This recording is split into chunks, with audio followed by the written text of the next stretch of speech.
तो बच्चों, आज आई बिलीव बहुत सारे स्टूडेंट्स नए हैं आप लोगों में, ठीक है।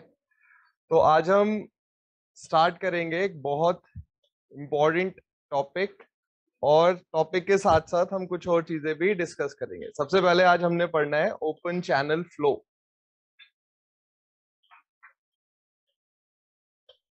इससे पहले कि हम सब्जेक्ट के बारे में पढ़ें, आपके एग्जाम के बारे में पढ़ें, छोटा सा इंट्रोडक्शन मैं अपना दे देता हूँ। My name is Amanpreet Singh Chadha, और मुझे ऑलमोस्ट 10 इयर्स हो गए पढ़ाते हुए, और GATE, engineering services, public service commission सबके लिए पढ़ाया है मैंने, पढ़ाता हूँ मैं। और ऑनलाइन ऑफलाइन हर जगह पढ़ाया है मैंने, ऑलमोस्ट बहुत सारे स्टेट्स में पढ़ाया है। इंजीनियर सक्सेस में 2015 से पढ़ा रहा हूँ मैं। टीजीसी का नाम सुना है आपने? टेक्निकल ग्रेजुएट कोर्स, टीजीसी नहीं सुना? टीजीसी क्या है? इंडियन आर्मी की टेक्निकल एंट्री है, ठीक है। तो टीजीसी 118 एक एंट्री है। मतलब क्या होता है, civil engineers direct Indian army में जा सकते हैं एज सिविल इंजीनियर्स ही। तो इस एंट्री को टीजीसी बोलते हैं। जैसे एनडीए आपने सुना होगा, सीडीएस है, ये एंट्रीज है जिसके थ्रू आप आर्मी में ऑफिसर्स बनते हैं। तो टीजीसी भी एक एंट्री है, ये सिर्फ इंजीनियर्स के लिए होती है, इसके थ्रू भी आप ऑफिसर बनते हैं, बट आपका जो वर्क होता है वो इंजीनियरिंग वर्क होता है। तो टीजीसी 118 ये 2013 में कंडक्ट हुई थी। तो इसमें मेरी रैंक फर्स्ट आई थी इंडिया में, बट मेडिकल आउट हो गया था मैं आई साइट की वजह से, ठीक है। बहुत मार्जिनल वीक थी आई साइट मेरी, -0.25 का डिफरेंस था बस। सो और इसमें क्या है, टेक्निकल एंट्री में इंटरव्यू बहुत थॉरो इंटरव्यू लेते हैं। जैसे अभी आप सोच लीजिए गलवान क्लैश हुआ हमारा और चाइना का, तो क्या होता है, ब्रिज बनाने होते हैं। कोई भी आपको सिविल इंजीनियरिंग वर्क करना है, ब्रिज बनाना है, बंकर बनाना है, कुछ भी करना है, तो हर ऑर्गेनाइजेशन को सिविल इंजीनियर्स चाहिए। तो इंडियन आर्मी को भी सिविल इंजीनियर्स चाहिए होते हैं, और टीजीसी वो एंट्री है। तो जब इंटरव्यू हुआ इसका, मेरा भोपाल से रिकमेंड हुआ था। मैं आईएमए सुना ही होगा आपने, देहरादून में आप रहते हैं। तो जैसे हम एक बैच से 6 कैंडिडेट्स रिकमेंड हुए थे, तो I was the only one जो मेडिकल आउट हुआ। बाकी 5 की यही आईएमए में ही ट्रेनिंग हुई है। तो अगर मैं मेडिकल आउट नहीं हुआ होता तो अभी मेजर रैंक पर होता मैं, but would have been doing civil engineering works. कर मैं सिविल इंजीनियरिंग वर्क्स ही रहा होता, बस इंडियन आर्मी के लिए कर रहा होता। तो क्या होता है, जो इसका टेक्निकल इंटरव्यू होता है वो बड़ा इंटरेस्टिंग होता है। जब आप एसएसबी देंगे, और अगर आपने एसएसबी दिया है तो आप टेक्निकल इंटरव्यू देखेंगे, बहुत थॉरो इंटरव्यू होता है। एक और एंट्री है, एसएससी सुना होगा आपने, एसएससी टेक एक एंट्री होती है।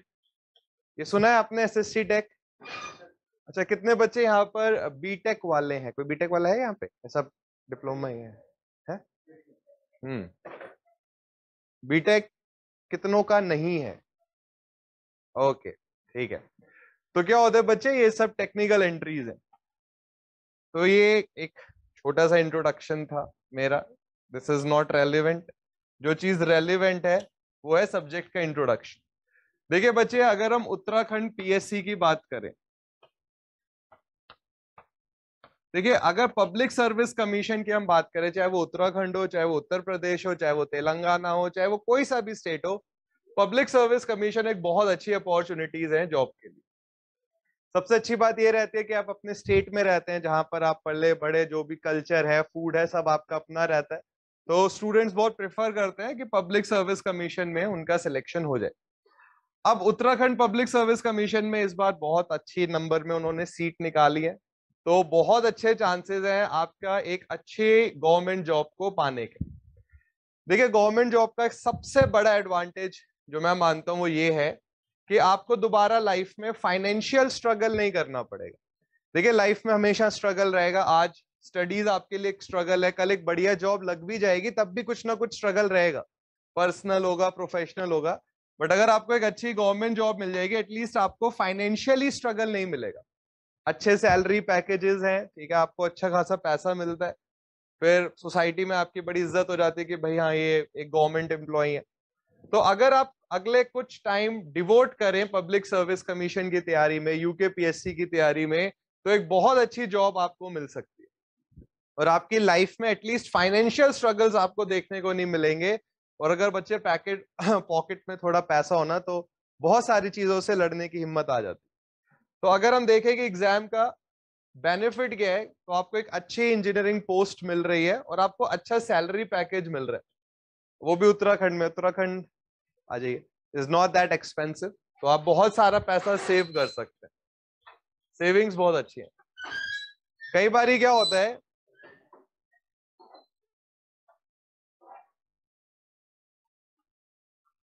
बैठ जाओ। हाँ कोई बात नहीं, कोई बात नहीं। देखिए एक टर्म होती है डेप्यूटेशन। जैसे मान लीजिए आप यूके पीएससी में सिलेक्ट हो गए, अब आपने कुछ टाइम, कुछ नहीं काफी टाइम आपने यहाँ पे बहुत अच्छा काम किया, तो आपको सेंट्रल सर्विसेज में भेजा जाता है डेप्यूटेशन पर। जैसे मान लीजिए आप पीडब्ल्यूडी मिला आपको, आपने वहां अच्छा काम करा, तो उसके बेसिस पर फिर आपको कुछ सालों के लिए सीपीडब्ल्यूडी भेज दिया जाएगा। इसको डेप्यूटेशन बोलते हैं कि सिलेक्शन तो आपका पब्लिक सर्विस कमीशन स्टेट ने करा, बट आपको यूपीएससी के लिए भेज दिया गया कुछ दिनों के लिए। कुछ दिन क्या, कुछ साल की बात होती है, और इसमें और आपको सैलरी इंप्रूवमेंट मिलता है। और ये सब स्टार्ट होगा इस एग्जाम को क्लियर करने से। अब देखिए किसी भी एग्जामिनेशन की तैयारी का ना, हर एग्जाम के अपना तैयारी करने का एक तरीका है। जैसे अगर हम पीएससी की बात करें, पीएससी में क्या होता है, बच्चे बहुत सारे क्वेश्चंस आते हैं और टाइम बहुत लिमिटेड होता है। अगर हम यूके पीएससी की बात करेंगे तो इसमें क्या होगा, क्वेश्चंस का लेवल बहुत मुश्किल नहीं होगा, बट नंबर ऑफ क्वेश्चंस बहुत सारे होंगे, तो आपको नंबर ऑफ क्वेश्चंस करने की बहुत प्रैक्टिस होनी चाहिए। यही अगर आप कोई और एग्जाम देखोगे, पब्लिक सर्विस कमीशन के एग्जाम हटा दीजिए, जैसे गेट का एग्जामिनेशन देखोगे आप, इंटरेस्टिंग काफी। तो अगर आप गेट एग्जामिनेशन की बात देखेंगे, गेट में क्या होता है, नंबर ऑफ क्वेश्चंस कम होते हैं। 3 आवर्स में सिर्फ 65 क्वेश्चंस करने हैं, बट इनका लेवल बहुत हाई होता है। और यही अगर आप पब्लिक सर्विस कमीशन की बात करेंगे, तो इसमें क्वेश्चंस का लेवल हाई नहीं होगा, बट टाइम आपको कम मिलेगा और नंबर ऑफ क्वेश्चंस बहुत ज्यादा होंगे। तो हर एग्जामिनेशन को प्रिपेयर करने की एक पर्टिकुलर स्ट्रेटेजी होती है। देखिए थ्योरी तो ऑलमोस्ट हर एग्जाम की सेम है, चाहे आप पब्लिक सर्विस कमीशन यूकेपीएससी की बात करिए, गेट की बात करिए, ईएससी की बात करिए, एसएससी जेई की बात करिए, almost the syllabus is same in all these examinations. The main difference is कि आप क्वेश्चंस किस लेवल पर प्रिपेयर करें। आज मैं आपको ओपन चैनल फ्लो में कुछ इंटरेस्टिंग चीजें बताऊंगा, हम कुछ क्वेश्चंस करेंगे और हमारी मेन स्ट्रेटेजी होगी कि हमें ज्यादा से ज्यादा क्वेश्चंस करने, नंबर ऑफ क्वेश्चंस बहुत ज्यादा करने हैं। स्टूडेंट एक बहुत बड़ी गलती क्या करते हैं, वो थ्योरी बहुत ज्यादा पढ़ते हैं। जैसे मान लीजिए अभी आपने ओपन चैनल फ्लो लेट से यहां पढ़ा, फिर कहीं यूट्यूब के किसी और सेशन में, फिर किसी और नोट से, थ्योरी बहुत ज्यादा पढ़ेंगे, बट जो मेन चीज है क्वेश्चंस, उस पर फोकस नहीं करते। और हमने क्लास में यही करना है, डेली हमने क्वेश्चंस करने हैं बहुत सारे। डेली हम आपको असाइनमेंट देंगे, I will be sharing assignments, और आपने उन असाइनमेंट्स को सॉल्व करना है, तभी रैंक आएगी। इसमें कोई और इफ एंड बट है ही नहीं। आपने रैंक लानी है, आपने यूके पीएससी में सिलेक्शन लेना है, तो आपको क्वेश्चंस करने हैं, प्रीवियस ईयर क्वेश्चंस करने हैं आपने। देखिए यूके, उत्तराखंड और Uttar Pradesh, we are like brothers and cousins, हम कजिन लोग हैं, मैं उत्तर प्रदेश से हूं। तो आपने देखा होगा अभी यूपी पीएससी की भी सीटें आई हुई है, 23 को इसका एग्जाम है। वैसे भरा है किसी ने इसको? ओके, बट कोशिश करा करिए, हाँ होगा इसमें आई बिलीव। वैसे यूपी में तो भर सकते थे उत्तराखंड वाले, भरा नहीं किसी ने? अरे देखो, एलिजिबिलिटी अगर हो तो भर देना चाहिए। भले ही आप सिलेक्शन मत लीजिए, ठीक है, आप बोल दीजिए कि सर मैं उत्तर प्रदेश नहीं जाना चाहता हूँ, कोई दिक्कत नहीं है।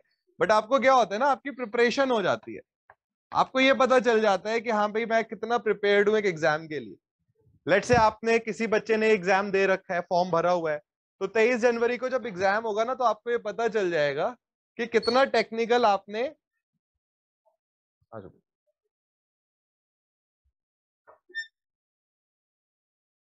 कितना टेक्निकल आपने पढ़ लिया और कितना और पढ़ने की जरूरत है। मतलब यूके पीएससी के पहले ये एक आपका मॉक एग्जाम हो जाता है कि हाँ भाई हम इतना प्रिपेयर्ड है।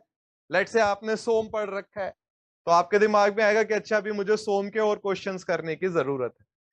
तो आई वुड सजेस्ट कि पब्लिक सर्विस कमीशन आसपास के जो होते हैं, जैसे अभी एमपीपीएससी का फॉर्म आया था, छत्तीसगढ़ पीएससी का फॉर्म आया था, बिल्कुल आप सिलेक्शन मत लीजिए बट फॉर्म भर दीजिए, कोई बहुत ज्यादा कॉस्टली फॉर्म नहीं है, ठीक है। बट क्या होगा इन एग्जाम्स के थ्रू जब आप देने जाओगे ना, जो एग्जामिनेशन प्रेशर होता है, जब आप क्लासरूम में बैठते हैं उस टाइम पर एक अलग प्रेशर आता है। अभी मैं आपको एक क्वेश्चन दूंगा ना, हो सकता है वो आप आराम से कर ले, बट सेम क्वेश्चन जब एग्जाम में आता है तो बच्चे के ऊपर एक प्रेशर होता है कि भाई मैंने मेरा पूरा करियर इस चीज पर, इस क्वेश्चन पर है। हम अपने आप में बहुत सारी चीजें सोच लेते हैं, उस प्रेशर को हैंडल करना बहुत जरूरी है। तो अगर आप एक दो बारी एग्जामिनेशन हॉल में बैठ के एग्जाम देने की आपको आदत होगी, तो जो आपका सेंट्रल टारगेट है यूकेपीएससी, उसमें आपको फायदा मिलेगा। अब आप फर्स्ट टाइम यूकेपीएससी के लिए बैठ रहे होंगे ना, तो वो प्रेशर हो सकता है कि आप पर हावी हो जाए, तो उससे पहले एक दो एग्जाम जरूर दे दीजिए। इंजीनियरिंग सर्विसेज प्री अगर आप भर सकते हैं, या यूपीपीएससी या कोई भी पीएससी का फॉर्म आता है आसपास, आई वोंट से कि आप बहुत दूर जाइए, उत्तर प्रदेश, राजस्थान, हरियाणा जो आसपास के आते हैं, और अगर एलिजिबिलिटी है तो फॉर्म भर दिया करिए, आप प्रिपरेशन आपकी चलती रहेगी। तो बच्चों ये अभी हमने थोड़ा सा देखा कि हाँ भाई हमारे एग्जाम के फायदे क्या है यूकेपीएससी के। अब अगर हम सब्जेक्ट की बात करें, ओपन चैनल फ्लो, देखिए बच्चे कुछ सब्जेक्ट्स ऐसे होते हैं जिनके जो क्वेश्चंस का लेवल है ना वो बहुत हाई जाता ही नहीं है। ओपन चैनल फ्लो एक ऐसा सब्जेक्ट है जिसमें आप अगर ध्यान से पढ़े, जितना मैं क्लासरूम में पढ़ा रहा हूं उतना अगर आप ध्यान से पढ़ लें तो आपके फुल मार्क्स आएंगे, इररिस्पेक्टिव ऑफ द एग्जाम। चाहे आप यूकेपीएससी दें, चाहे आप यूपीएससी दें, चाहे आप गेट का एग्जाम दें, चाहे आप एसएससी जेई का एग्जाम दें, जितना हम क्लासरूम में पढ़ेंगे अगर आप उतना अच्छे से पढ़ लेंगे, बस घर जाके एक बारी रिवाइज कर लीजिए, आई एश्योर यू, मैं आपको गारंटी दे रहा हूं आप हर एक क्वेश्चन कर सकते हैं। और ये चीज मैं क्लास में प्रूव करूंगा आपको। आज हमारी फर्स्ट क्लास है, आज हम थोड़ा सा इंट्रोडक्टरी पार्ट पढ़ेंगे, बट उसके बेसिस पर क्वेश्चंस हम सॉल्व करेंगे। अभी मैं आपके साथ शेयर करूंगा असाइनमेंट्स जहां पर वेरियस पब्लिक सर्विस कमीशन के क्वेश्चंस आए हुए हैं, और मैं आपको बता रहा हूं बीच में मैं आपको थोड़े हायर एग्जाम्स के क्वेश्चंस भी दूंगा, और वो भी आप कर लेंगे क्योंकि हमने मेन कंसेप्ट को सीखना है। तो सबसे पहले हेडिंग डालिए ओपन चैनल फ्लो, ये आपके सब्जेक्ट का नाम है, और बिल्कुल देखिए एकदम बेसिक से सीखेंगे, बिल्कुल जीरो से स्टार्ट हम करेंगे कि हमें कुछ नहीं पता इस सब्जेक्ट के बारे में, और एकदम टॉप लेवल पर जाएंगे इसके।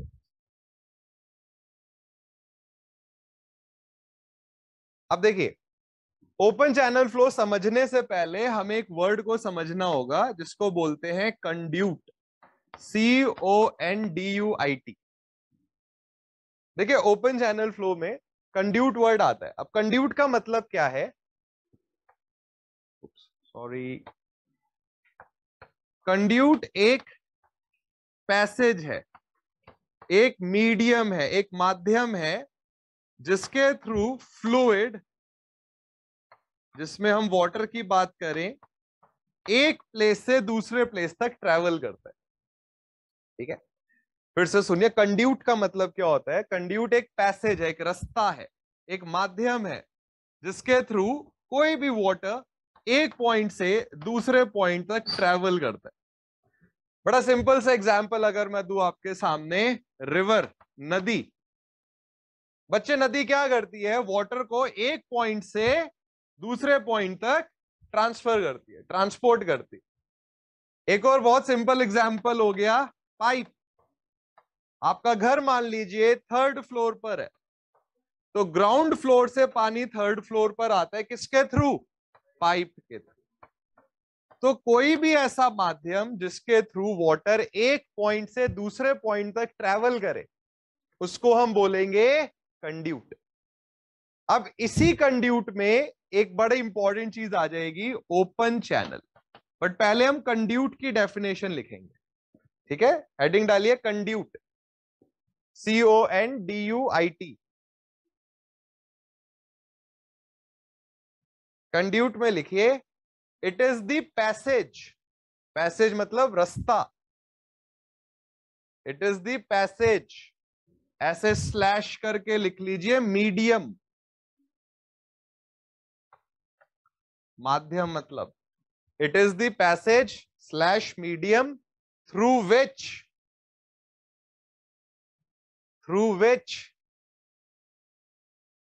water is transported, through which water is transported from one point to another. Water is transported through one point to another. देखिए, for example river, comma pipe.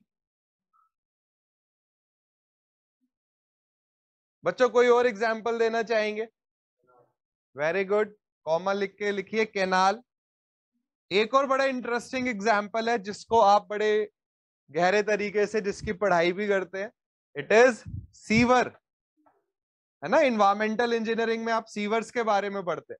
तो सीवर भी क्या कर रहा है, एक पॉइंट से दूसरे पॉइंट तक वाटर को ट्रांसपोर्ट करता है. तो ये 4 एग्जाम्पल्स आ गए कंड्यूट के. बट अभी तक हमें ये नहीं पता चला कि ओपन चैनल का मतलब क्या होता है. इसको समझने के लिए हमें ये समझना पड़ेगा कि जो कंड्यूट है ये 2 टाइप के होते हैं. एक होते हैं ओपन और एक होते हैं क्लोज्ड. ओपन कंड्यूट क्या होते हैं बच्चे, इसमें जो पानी है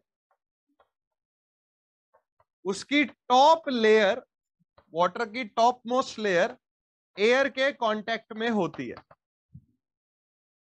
जैसे नदी, जब नदी बहती है, आपने ऋषिकेश में देखा होगा, जो टॉप मोस्ट लेयर है वाटर की वो किसके कांटेक्ट में है, एयर के. तो ऐसे कंड्यूट को हम बोलते हैं ओपन कंड्यूट. तो अगर मैं आपसे बोलूं ओपन कंड्यूट का एग्जाम्पल बताइए, तो आप बोल सकते हैं रिवर, कैनाल्स. अब बच्चे क्लोज्ड कंड्यूट का मतलब क्या हो जाएगा, जहां पर top most layer of the water air के कांटेक्ट में ना हो, जिसका एग्जाम्पल हो गया पाइप. सीवर्स बोल सकते हैं. अब बच्चे देखिए, ये जो पाइप है इसके बारे में आप पढ़ते हो फ्लूइड मैकेनिक्स में. अगर आप फ्लूइड मैकेनिक्स सब्जेक्ट को देखेंगे, आपने जब इसको अपने कॉलेज में पढ़ा होगा, तो फ्लूइड मैकेनिक्स में आप पाइप्स के बारे में पढ़ते हो, है ना, कि पाइप में कैसे वाटर ट्रांसपोर्ट हो रहा है, लैमिनार कहां पर है, टर्बुलेंट कहां पर है. तो जो क्लोज्ड कंड्यूट है इसकी स्टडी हम फ्लूइड मैकेनिक्स में करेंगे, और ओपन कंड्यूट की स्टडी हम करेंगे इस सब्जेक्ट ओपन चैनल फ्लो में. ठीक है, लिखिए, एक हेडिंग डालिए, types of conduit. Types of conduit. तो लिखो, conduits are of 2 types. Conduits are of 2 types. First लिखिए ओपन कंड्यूट. फर्स्ट लिखिए ओपन कंड्यूट. अब देखिए बच्चे, का आपको मैं डेफिनेशन बता रहा हूं. ये डेफिनेशन अगर आपने बता दी एग्जाम में, इंटरव्यू में, तो मतलब फुल मार्क्स मिलेंगे आपको इंटरव्यू में. जैसे अभी मैंने बोला कि वाटर की टॉप मोस्ट लेयर एयर के कांटेक्ट में होती है, तो ऐसे को हम बोलेंगे ओपन कंड्यूट. इसको और बेहतर तरीके से बोला जाता है जहां पर दो फ्लूइड मतलब, very good, water and air contact में होती है, ऐसी जगह को बोलते हैं फ्री सरफेस. देखिए बच्चे, क्या होता है, हर क्वेश्चन के कुछ स्पेसिफिक वर्ड होते हैं, वो पता होने चाहिए हमको, तभी हमें फुल मार्क्स मिलते हैं आंसर के. तो हम ये बोलते हैं कि जो ओपन कंड्यूट होता है इसमें वाटर फ्री सरफेस के साथ फ्लो करता है. और फ्री सरफेस का मतलब होता है जहां पर 2 फ्लूइड्स आपस में मिल रहे हैं. 2 फ्लूइड कौन कौन से हैं, वाटर और एयर. तो बच्चे रिवर के बारे में सोचिए, ऋषिकेश में आप कई बार गए होंगे. ऋषिकेश में क्या होता है, वाटर की टॉप मोस्ट लेयर और एयर क्या है, कांटेक्ट में. तो जहां पर वाटर और एयर कांटेक्ट में आते हैं, ऐसी जगह को बोला जाता है टेक्निकली फ्री सरफेस. तो ओपन कंड्यूट में क्या होता है, वाटर फ्री सरफेस के साथ फ्लो करता है, मतलब वाटर और एयर कांटेक्ट में होते हैं, जबकि क्लोज्ड कंड्यूट में हम बोलते हैं कि फ्री सरफेस नहीं होता है।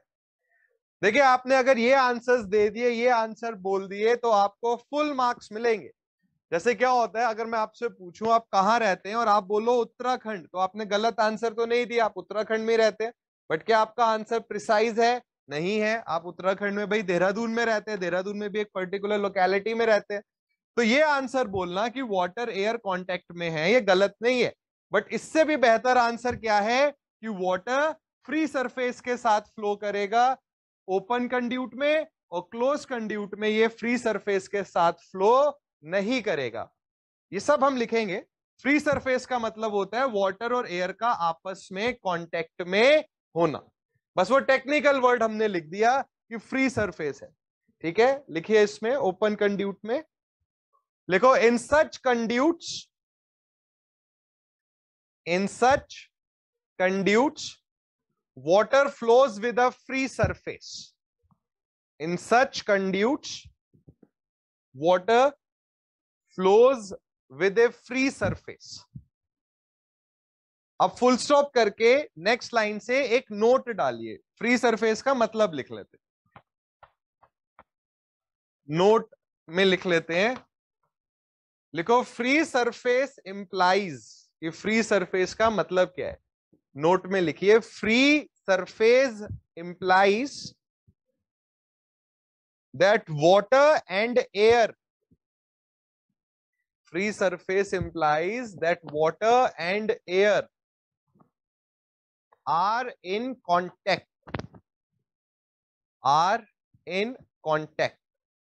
ये एक दूसरे के कांटेक्ट में है। तो बच्चे ओपन कंड्यूट का एग्जाम्पल क्या हो जाएगा, रिवर। जब नदी बहती है तो वाटर और एयर कांटेक्ट में होते हैं, तो एग्जाम्पल में लिख लीजिए river and canals, river and canals. अब बच्चे सेकंड टाइप लिख लीजिए, closed conduit.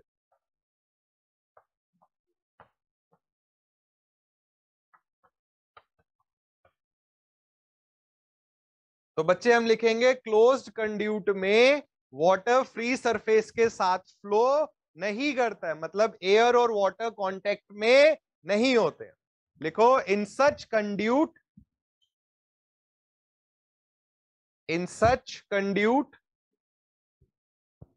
water does not flow with a free surface.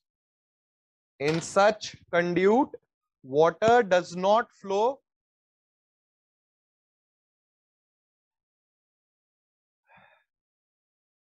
with a free surface. Full stop. लिखो, it implies water and air are not in contact. It implies water and air are not in contact. बच्चों example में लिख लीजिए, pipe.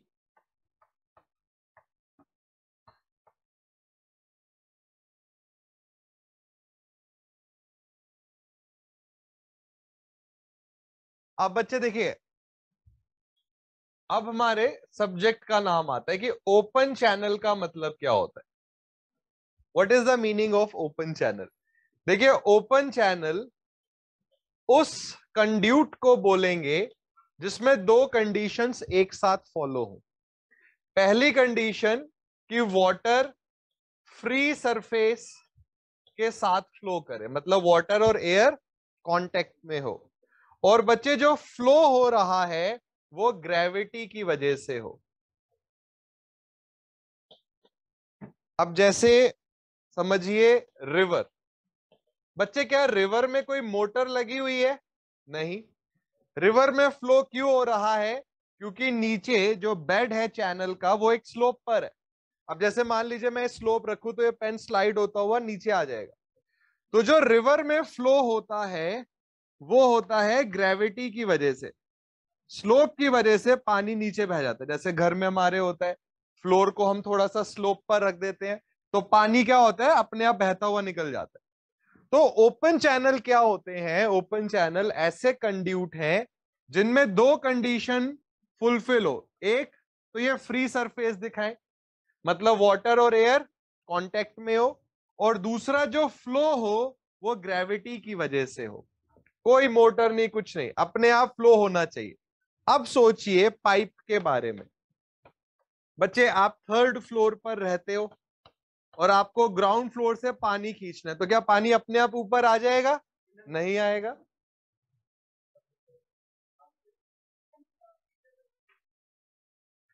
तो बच्चे, अगर आपको third floor पर पानी चाहिए तो क्या पानी अपने आप ऊपर आ जाएगा? नहीं। आपको क्या चाहिए? आपको मोटर चाहिए, पंप चाहिए। मेन आपको प्रेशर डिफरेंस क्रिएट करना है। तो ओपन चैनल में क्या होता है, जो वाटर है वो under the effect of gravity flow करता है। तो ऐसा कोई भी कंड्यूट जहां फ्री सरफेस हो, एयर और वाटर कांटेक्ट में हो, और flow under the effect of gravity हो, ऐसे कंड्यूट को हम क्या बोलेंगे? Open channel. देखिए, बहुत जरूरी है अपने सब्जेक्ट का मीनिंग पता होना। कई बार हम क्या गलती करते हैं, हम सब्जेक्ट स्टार्ट होते ही जो मेन इंट्रोडक्टरी पार्ट है वो छोड़ के सीधा कि हाँ भाई एकदम से बड़े पार्ट पे आने की कोशिश करते हैं, और कई बारी बेसिक इंपॉर्टेंट डेफिनेशंस भूल जाते हैं। कई बारी इंटरव्यू कंडक्ट किए मैंने, बहुत इंटरव्यू लिए मैंने कॉलेजेस में, टीचर्स के, कोचिंग सेंटर्स में टीचर्स के, और अगर आप बेसिक चीजें पूछो ना तो वो नहीं बता पाते। अब देखिए, मोस्टली जॉब्स में क्या है, रिटन के बाद इंटरव्यू भी होता है, और इंटरव्यू में क्या होता है, वो कई बारी एक बिल्कुल बेसिक चीजें पूछ लेते हैं और हमें बेसिक चीजों का ही ज्ञान नहीं रहता। जैसे वो आपसे पूछ लेंगे कि ओपन चैनल का मतलब क्या है। आप ओपन चैनल फ्लो एक सब्जेक्ट पढ़ रहे हैं, तो what is the meaning of open channel? तो ओपन चैनल वो कंड्यूट होगा जिसमें दो कंडीशंस एक साथ फुलफिल होनी चाहिए। पहला कि फ्री सरफेस हो, और दूसरा फ्लो हो under the effect of gravity. तो रिवर और कैनाल, ये दोनों ओपन चैनल हो गए, और ओपन चैनल में जो फ्लो होता है उसको बोलेंगे ओपन चैनल फ्लो। ये बात समझ आई बच्चों? लिखिए इसको। लिखो, a conduit is said to be, a conduit is said to be an open channel. A conduit is said to be an open channel if it follows. A conduit is said to be an open channel if it follows two conditions. TWO. If it follows two conditions. First लिखिए, water flows with a free surface. First condition लिखिए, water flows with a free surface. और second लिखिए, देखिए बच्चे, एक term आप पढ़ेंगे driving force. Driving force का मतलब होता है जिस फोर्स की वजह से मूवमेंट हो रहा है। तो कौन सी फोर्स की वजह से मूवमेंट हो रहा है? ग्रेविटी की वजह से। लिखिए, the driving force is gravity. The driving force is, हाँ सेकंड पॉइंट है, the driving force is gravity. अब बच्चे, जो सीवर्स होते हैं उनमें क्या होता है, ग्रेविटी की वजह से फ्लो होता है, तो इसीलिए सीवर्स को ओपन चैनल में रख दिया जाता है। तो जैसे अभी आप ओपन चैनल पढ़ेंगे और जब आगे जाके एनवायरमेंटल इंजीनियरिंग में सीवेज ट्रीटमेंट पढ़ेंगे तो आपको ओपन चैनल फ्लो की कुछ इक्वेशंस वहां पर दिखेंगी। जैसे हो सकता है कॉलेज टाइम पर आपने एक इक्वेशन पढ़ी हो, मैनिंग्स इक्वेशन। तो बच्चे, ये Manning's equation open channel flow में भी आप पढ़ेंगे और एनवायरमेंटल इंजीनियरिंग में सीवेज ट्रीटमेंट में भी पढ़ेंगे, क्योंकि सीवर्स में जो फ्लो होता है उसका मेन रीजन है ग्रेविटी। सीवर्स को भी एक स्लोप पर रखा जाता है ताकि जो भी सीवरेज है वो उसमें आए और ग्रेविटी के थ्रू वहां से पास आउट हो जाए। तो जब आप ओपन चैनल फ्लो में मैनिंग्स इक्वेशन पढ़ेंगे, इसमें जब आप काबिल बन जाएंगे, तो जब भी आप इन्वायरमेंटल इंजीनियरिंग पढ़ेंगे उस टाइम पे आपको फायदा मिलेगा। और ये बात याद रखिए, एक सब्जेक्ट को जितने ध्यान से आप पढ़ोगे आपको बाकी सब्जेक्ट्स में भी बहुत फायदा मिलेगा। कोई भी सब्जेक्ट ऐसा नहीं है जो इंडिपेंडेंट हो कि बस ये सब्जेक्ट पढ़ लिया इधर ही फायदा मिलेगा, ऐसा नहीं है। एक सब्जेक्ट को जब आप पढ़ोगे आपको उसके दूसरे सब्जेक्ट्स में भी फायदा मिलता है। तो जितने ध्यान से आप अगर ओपन चैनल फ्लो पढ़ोगे, फ्लूइड मैकेनिक्स के कुछ कंसेप्ट्स आपके लिए आसान हो जाएंगे, इरिगेशन इंजीनियरिंग के कुछ कंसेप्ट्स आपके लिए आसान हो जाएंगे, और fluid mechanics and this environmental engineering के कुछ कंसेप्ट्स आपके लिए आसान हो जाएंगे। ठीक है, लिखिए, एक सेकंड बेटा, हम नोट करके एक पॉइंट लिखेंगे कि सीवर्स में फ्लो ग्रेविटी की वजह से होता है, तो सीवर्स को भी हम क्या मान लेते हैं, ओपन चैनल। लिखो नोट करके, in sewers, SEWERS, in sewers the driving force, जो फोर्स फ्लो लेकर आ रही है, in sewers the driving force is gravity, is gravity, comma does, THUS, does मतलब इसका है कि इसका मतलब ये हो गया, does sievers are also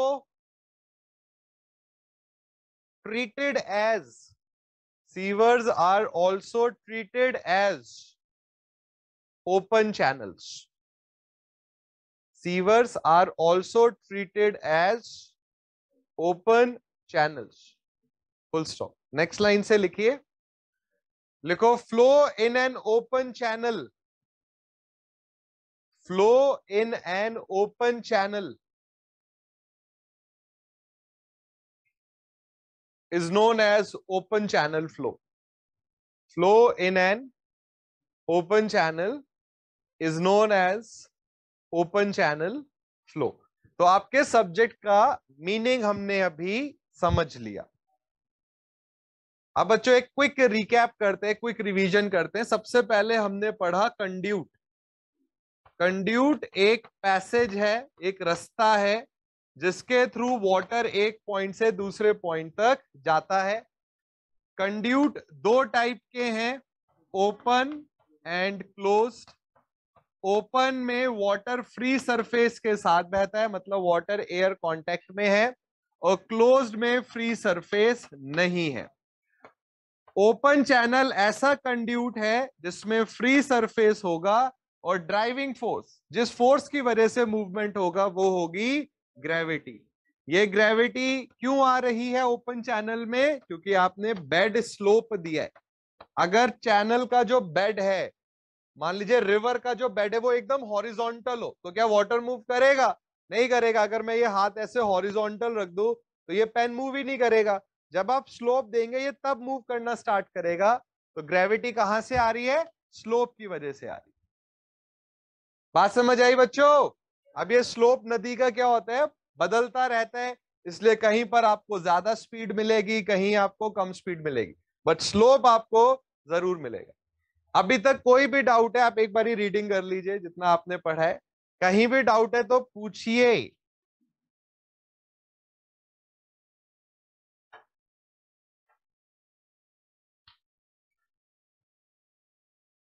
कोई डाउट? हम्म हम्म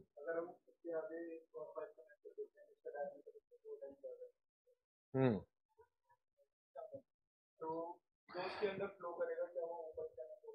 अच्छा, आप मुझे बताओ, आप वाटर को पाइप में क्यों फ्लो करा रहे हो? रीजन क्या है? जैसे पाइप फ्लो आप करा रहे हो, ठीक है, सबसे पहले आपको ये समझना होगा कि पाइप कहाँ दिए जाते हैं। ठीक है, जैसे मान लीजिए आपने बोला कि सर हम एक पाइप रखें, ठीक है, उसमें वाटर फ्लो करा दें, कोई मोटर नहीं, पंप नहीं लगा रहे, आप यही कहना चाह रहे हो? तो बच्चे सबसे पहले तो ये इकोनॉमिकल चीज नहीं रही। क्यों इकोनॉमिकल नहीं रहा? देखिए, पाइप को यूज करने का एक बहुत बड़ा रीजन होता है कि जब वाटर प्योरीफाई होकर आए, तो वो खराब ना हो। क्या आपने कभी ये सोचा कि सीवर्स को पाइप के थ्रू क्यों नहीं भेज दिया जाता? जैसे जो सीवरेज है, जो वेस्ट है, उसको भी पाइप के थ्रू भेज दो। नहीं, क्योंकि सीवरेज तो वैसे ही खराब है, गंदा है वो, उसमें अगर एयर के डस्ट पार्टिकल्स आ भी गए तो क्या फर्क पड़ता है। बट जो वाटर है, जो प्योरिफाइड वाटर है, उसको पाइप में हमें रखना होता है ताकि वो ट्रीटेड रहे, उसमें कोई कमी पेशी ना आए। ट्रीटमेंट वाटर है, ट्रीटेड वाटर है। अगर ये एयर के कांटेक्ट में आ गया, डस्ट पार्टिकल्स आ गए, तो सारी चीज खराब हो गई। तो सबसे पहले जो आपका क्वेश्चन है ना कि सर हम उसमें करें, हम जो वाटर है उसको अगर हम पाइप में लेके जा रहे हैं, आपको पर्पस पता होना चाहिए कि आपका पर्पस क्या है। क्योंकि अगर आप पंप यूज करते हैं बच्चे, तो ये कॉस्टली अफेयर है, ठीक है। तो जब हम ये बोलेंगे कि अगर आपने एक पाइप दिया है और उसमें आपने ग्रेविटी के अंडर मूवमेंट करा रहे हैं, तो वो हो गया ओपन चैनल।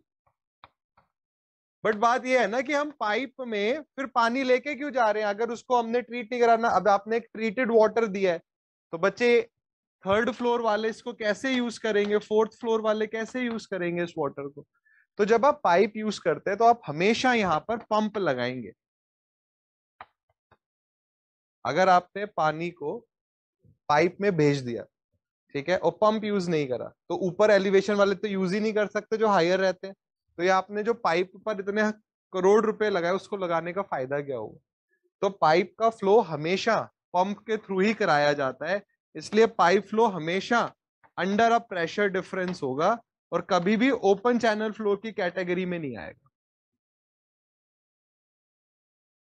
आप मैथमेटिकली बोल सकते हो कि सर हमने फ्लो लिया, नदी को हम एक पाइप में फ्लो करा रहे हैं, ठीक है, ये बिल्कुल करा सकते हो, बट फायदा क्या हुआ उसका। पानी जो है नदी का वो ट्रीटेड वाटर नहीं है। क्वेश्चन समझ आया, मतलब आंसर समझ पा रहे हो बेटा, वही होता है। तो हम मैथमेटिकली तो बोल सकते हैं कि सर अगर हम पानी को पाइप में फ्लो करा दें, तो हम इसको क्या बोलेंगे। आपको बस ये याद रखना है कि अगर ड्राइविंग फोर्स ग्रेविटी है, तो ये ओपन चैनल में आ जाएगा, ठीक है। अब आप बोलोगे सर ये पाइप है, ये ड्राइविंग फोर्स ग्रेविटी है, तो ये ओपन चैनल में कंफ्यूजन आ रहा है। बट बच्चे, पाइप को कभी भी ग्रेविटी के अंडर फ्लो कराया ही नहीं जाता, फायदा नहीं हुआ ना फिर। पाइप को अगर आपने ग्रेविटी के अंदर फ्लो करा दिया, तो जो पर्पस है आपका पाइप का वो फुलफिल ही नहीं हो रहा। पाइप को तो पानी ऊपर लेके जाना पड़ेगा ना पाइप के थ्रू, तो ऊपर ग्रेविटी से वो जा ही नहीं सकता, आपको क्या लगाना पड़ेगा, पंप। तो पाइप फ्लो हमेशा पंप, या आप बोल सकते हैं फ्लूइड मैकेनिक्स में आप पढ़ोगे, या पाइप फ्लो कभी भी ओपन चैनल फ्लो नहीं होगा प्रैक्टिकली। थ्योरेटिकली तो आप मान सकते हैं, फिर है ना, प्रैक्टिकली ये पॉसिबल नहीं होता, अनइकोनॉमिकल हो जाएगा बहुत ज्यादा। बात समझ आई बेटा? अब देखो इस सब्जेक्ट का एक और बहुत बड़ा फायदा देखिए, ओपन चैनल फ्लो का। बच्चे 2017 में के गवर्नमेंट डेटा के हिसाब से हमारी कंट्री का 18% जीडीपी एग्रीकल्चर पे डिपेंड करता है। अगर आप देखेंगे तो ये बहुत बड़ी कॉस्ट है, करीबन $20 बिलियन जीडीपी एग्रीकल्चर से आती है। हमारी कंट्री की 50% पॉपुलेशन डायरेक्टली और इनडायरेक्टली एग्रीकल्चर से जुड़ी हुई है। बच्चे, एग्रीकल्चर का एक बहुत इंपॉर्टेंट पार्ट है इरिगेशन, है ना। एग्रीकल्चर में क्या आप अनाज उगा रहे, कुछ भी उगा रहे, आपको क्या चाहिए, इरिगेशन करना है। और इरिगेशन क्या होता है, किस पे डिपेंड करता है, कैनाल्स पर। भाई हमारी कंट्री में क्या है, जो मॉनसून है वो बड़ा अनप्रडिक्टेबल है, कभी ज्यादा हो गया, कभी हुआ ही नहीं। तो क्या होता है, हमें आर्टिफिशियल सोर्स चाहिए पानी का। अब एक किसान है, वो सिर्फ मॉनसून के भरोसे तो नहीं बैठे रह सकते, तो हमें कैनाल सिस्टम बनाना पड़ता है कि किसानों को सिर्फ मॉनसून पे डिपेंड ना रहना पड़े। और ये कैनाल्स का सारी फंक्शनिंग, ठीक है, कैनाल्स कैसे बनानी है, कैसे बनाई जाती है, सब आप ओपन चैनल फ्लो में पढ़ते हो। तो मतलब इस सब्जेक्ट का, अपार्ट फ्रॉम कि आपको एग्जाम में कुछ मार्क्स का ये आएगा, उसके अलावा इसका हमारी कंट्री के डेवलपमेंट में एक बहुत इंपॉर्टेंट रोल। तो अगर आप ओपन चैनल फ्लो को सीखते हो, तो आप कैनाल सिस्टम को सीखोगे कि कैनाल्स कैसे बेहतर बनाई जा सकती हैं, जो इरिगेशन को सुधारेंगी, जो एग्रीकल्चर को सुधारेंगी, जो कंट्री की जीडीपी को सुधारेंगी, जो ओवरऑल कंट्री के हर इंसान की प्रोग्रेस में काम आए। जब आप बिल्कुल माइन्यूट लेवल पे जाके पढ़ाई करेंगे तो आपको सब्जेक्ट को पढ़ने में मजा आएगा। एक क्या होता है कि हाँ भाई ओपन चैनल फ्लो है, हेडिंग लिखो और पढ़ाना शुरू। एक होता है कि हम डिस्कशन करें। आप आगे जाके आप इंजीनियरिंग जॉब्स आपको मिलेंगी तो बहुत इंपॉर्टेंट पार्ट है कि डिस्कशन होना चाहिए क्लास में, कि अगर आप कुछ पढ़ रहे हो तो उसको पढ़ने का रीजन क्या है। जब तक ये सोच आपके अंदर नहीं आएगी ना, जो एकदम होता है ना बेस्ट रैंकर, वो नहीं आप बन पाओगे। अगर आप देखेंगे तो कुछ साल पहले हमारी सेंटर से आई गेस मंजू नेगी नाम था, उनकी फर्स्ट रैंक आई यूकेपीएससी में। तो अगर आप उनसे भी बात करेंगे तो वो यही कंक्लूजन निकल के आएगा कि 3 चीजें आपको पढ़नी होती है एग्जाम में अच्छी रैंक लाने के लिए। एक आपको पढ़नी होती है थ्योरी, एक आपको समझना होता है कंसेप्ट। थ्योरी का मतलब आपने ये ओपन चैनल फ्लो की डेफिनेशन पढ़ी, और कंसेप्ट का मतलब कि हाँ भाई ग्रेविटी जो है वो ड्राइविंग फोर्स है। और लास्ट में आता है न्यूमेरिकल्स, जिसको आप क्वेश्चंस बोल सकते हैं। ये बच्चे जब तीनों चीजें मिल जाएंगी तब आपकी एक बेहतरीन रैंक आएगी। और मैं फिर से आपको बोलूंगा कि अगर आप पब्लिक सर्विस कमीशन की तैयारी कर रहे हैं तो आपको एक लेवल ऊपर के क्वेश्चंस करने चाहिए। जैसे मान लीजिए आपको बोला जाए कि आपको 5 किलोमीटर मैराथन रन करना है, तो क्या आप प्रैक्टिस बिल्कुल 5 किलोमीटर की ही करोगे? नहीं, थोड़ी ज्यादा की करोगे कि 5 किलोमीटर आप इजीली रन कर लो, आप 7 किलोमीटर की प्रैक्टिस करोगे। तो वही सेम चीज बच्चे यहाँ पर है कि पब्लिक सर्विस कमीशन की अगर आपने तैयारी करनी है तो हम जो न्यूमेरिकल्स करेंगे उसका लेवल थोड़ा सा ऊपर रखेंगे, कि जब हम पब्लिक सर्विस कमीशन के क्वेश्चंस आएंगे एग्जाम में तो हम उनको आराम से कर लें। तो बच्चों अभी तक की थ्योरी में कोई भी डाउट किसी को? अब देखिए, एक हेडिंग डालिए, types of open channel.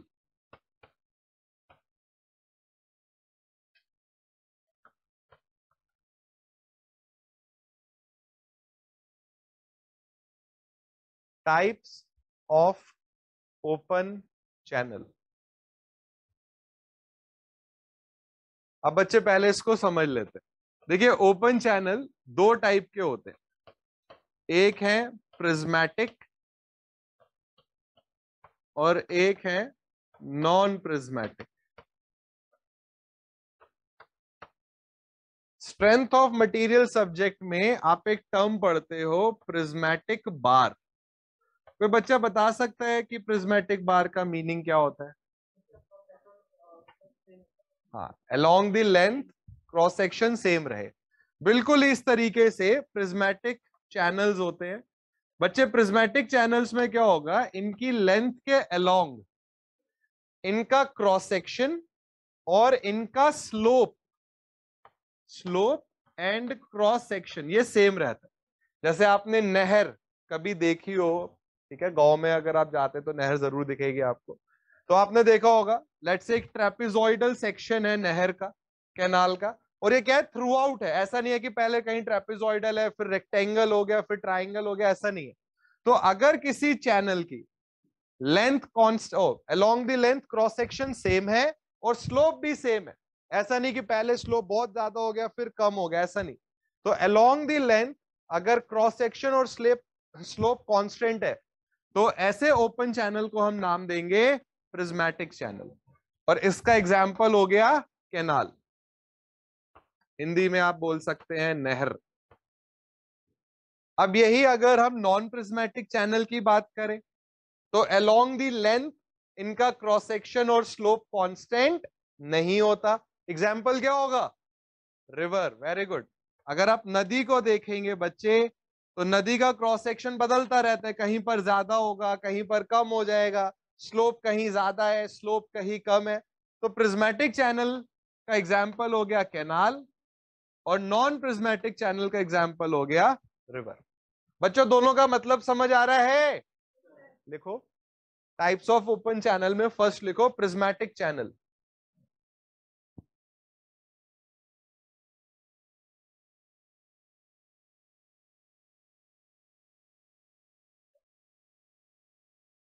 Prismatic channel में लिखिए in such channels,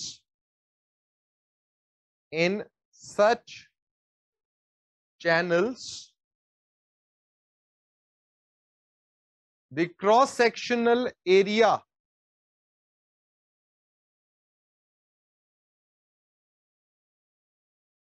and slope, the cross sectional area and slope of the channel bed, cross sectional area and the slope of the channel bed, both are constant. Slope of the channel bed, both are constant along the length of the channel. Both are constant along the length of the channel. Full stop. देखो, example is canal.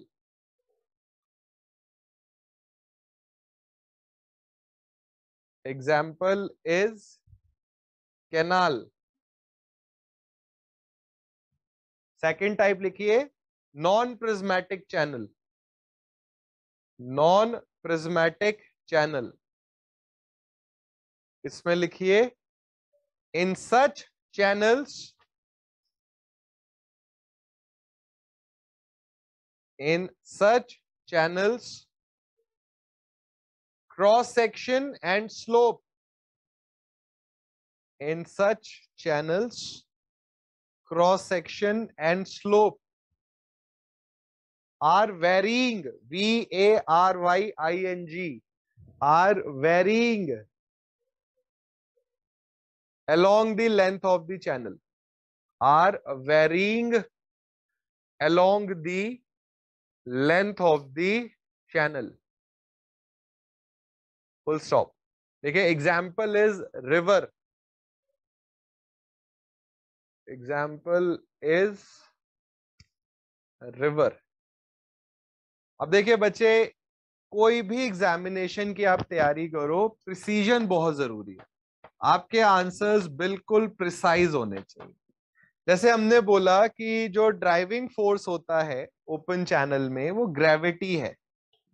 Gravity का ही एक और बेहतर answer आप दे सकते हैं. जैसे मान लीजिए ये एक ओपन चैनल है जो कि किसी एंगल थीटा पर इंक्लाइंड है. W वेट ऑफ वाटर इस चैनल में फ्लो कर रहा है. तो W क्या है? ये है weight of water flowing in open channel. अगर मैं आपसे बोलूं कि बच्चे ग्रेविटी का मुझे बताइए, आपने बोला कि सर इस ओपन चैनल में जो फ्लो हो रहा है वो ग्रेविटी की वजह से हो रहा है. तो बच्चे ग्रेविटी क्या होता है? W equals to mg. तो आप बोल सकते हैं कि सर W की वजह से फ्लो हो रहा है. बट ये प्रिसाइज आंसर नहीं है. क्यों नहीं है? मान लीजिए जो पानी है उसका ये वेट लग रहा है W. तो बच्चे दो कंपोनेंट आ जाएंगे वाटर के. अब बच्चों को बड़ा कंफ्यूजन रहता है कि कॉस का कंपोनेंट कौन सा है और साइन का कंपोनेंट कौन सा है.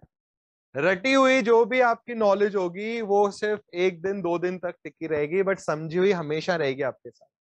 देखिए, ये एंगल थीटा है, ये हम आगे ले आते हैं. यहाँ पे ये एक ट्राइंगल बन गया, ये 90 डिग्री है. तो बच्चे ये एंगल क्या होगा? 90 डिग्री माइनस थीटा. फिर से देख लीजिए, ये थीटा है, ये 90 डिग्री है, तो ये एंगल क्या हो गया? 90 degree minus theta. Vertical opposite से ये वाला एंगल भी क्या हो जाएगा?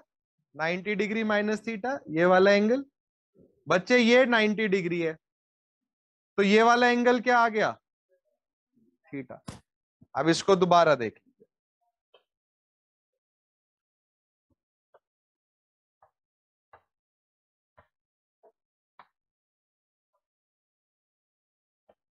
एक बहुत इंटरेस्टिंग चीज आप अभी सीख रहे हैं. ये थीटा है, ये 90 डिग्री है, तो ये हो गया 90 डिग्री माइनस थीटा. ट्राइंगल के तीनों एंगल्स का सम 180 डिग्री होता है.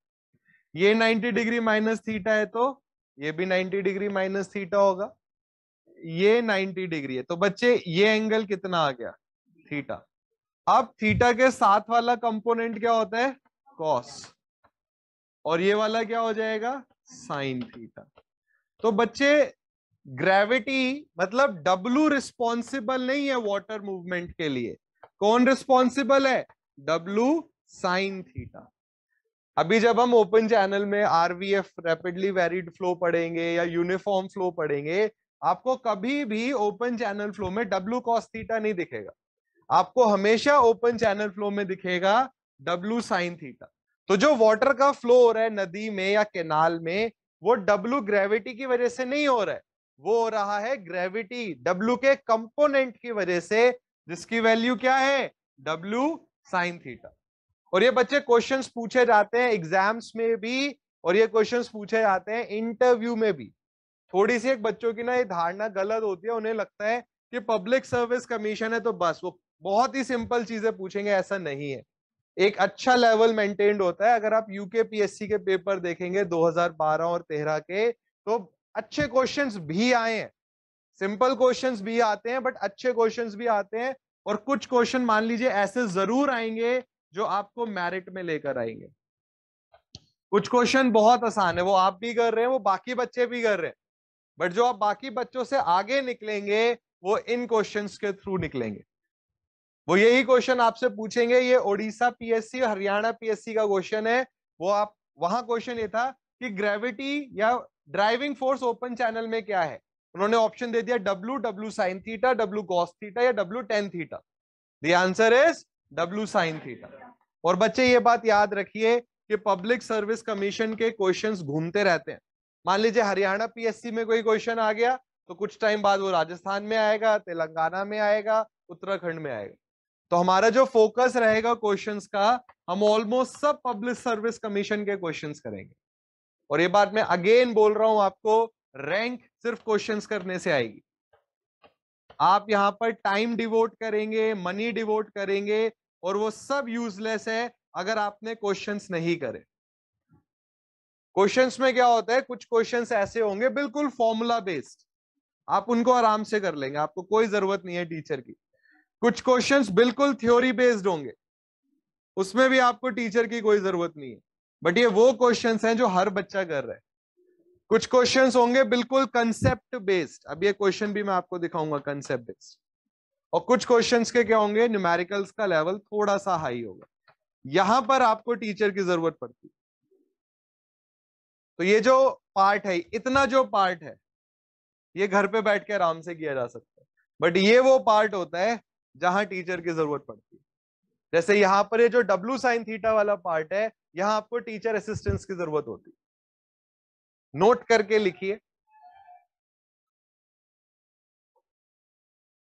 फिर ये फिगर भी बनाएंगे, पहले नोट करके लिखिए। लिखो W sine theta, W sine theta is the force, W sin theta is the force responsible, W sin theta is the force responsible for the movement of water in an open channel, is responsible for the movement of water in an open channel.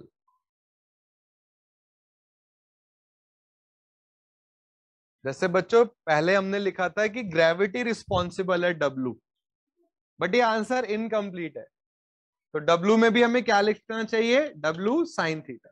जैसे मैंने आपको बोला ना, आप बोलो कि sir हम उत्तराखंड में रहते हैं, तो आपने गलत नहीं आंसर दिया है, बट ये आंसर अभी और बेहतर बनाया जा सकता है देहरादून बोल के। तो वही सेम चीज है। आप अब ये फिगर बना लीजिए।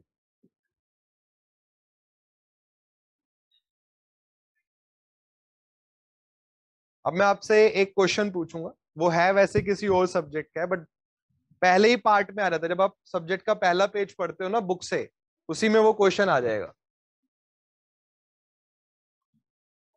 और बहुत सारे पीएससीज में आए हुए हैं ये क्वेश्चन। एक एग्जाम्पल के तौर पे मैं आपको दे रहा हूं कि कुछ क्वेश्चंस पब्लिक सर्विस कमीशन के ऐसे होंगे जहां पर बहुत अच्छा कंसेप्ट लगता है।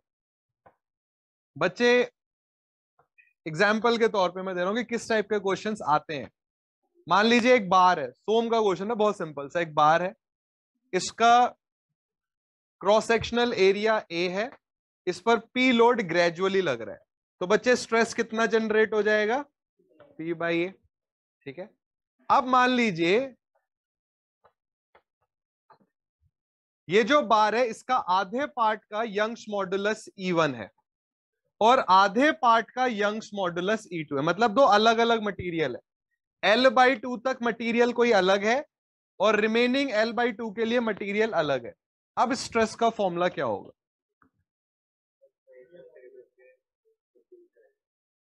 Okay, anyone else?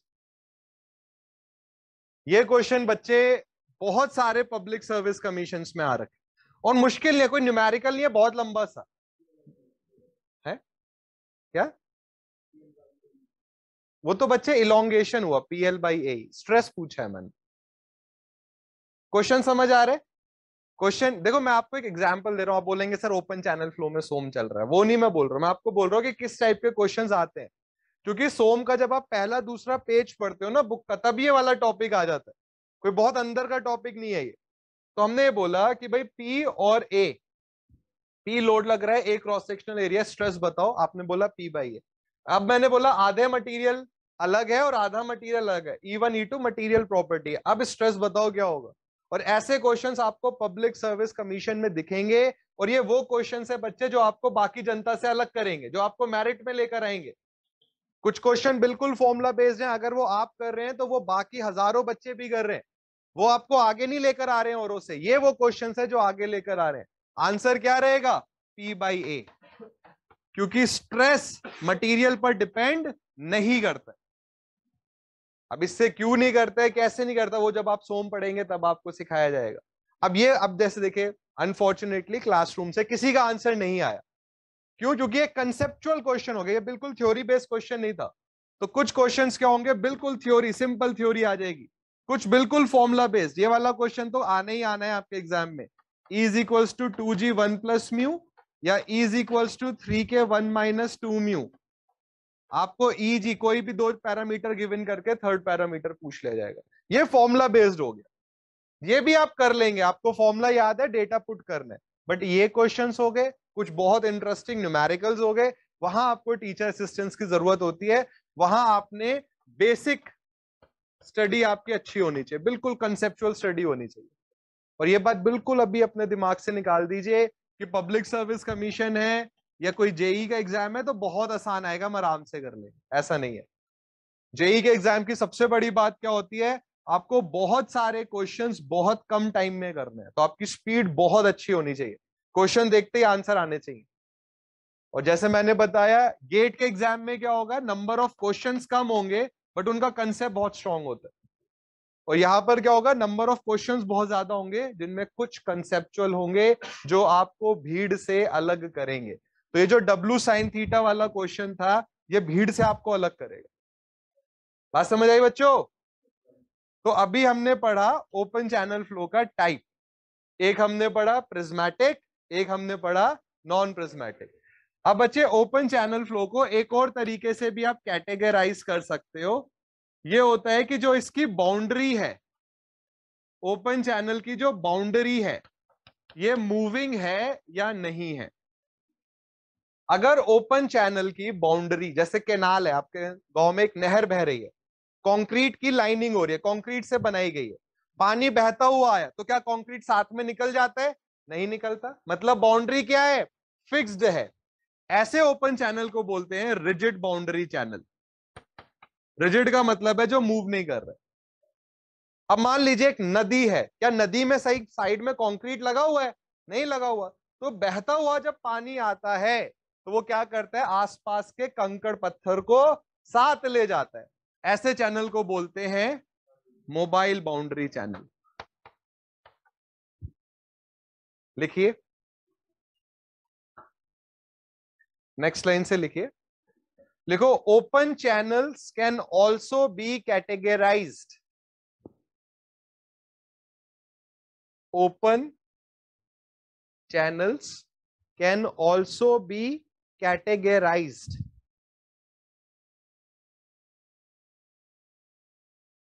on the basis of, can also be categorized on the basis of movement of the boundary, can also be categorized on the movement of the boundary as shown below, as shown below. First लिखिए rigid boundary channel,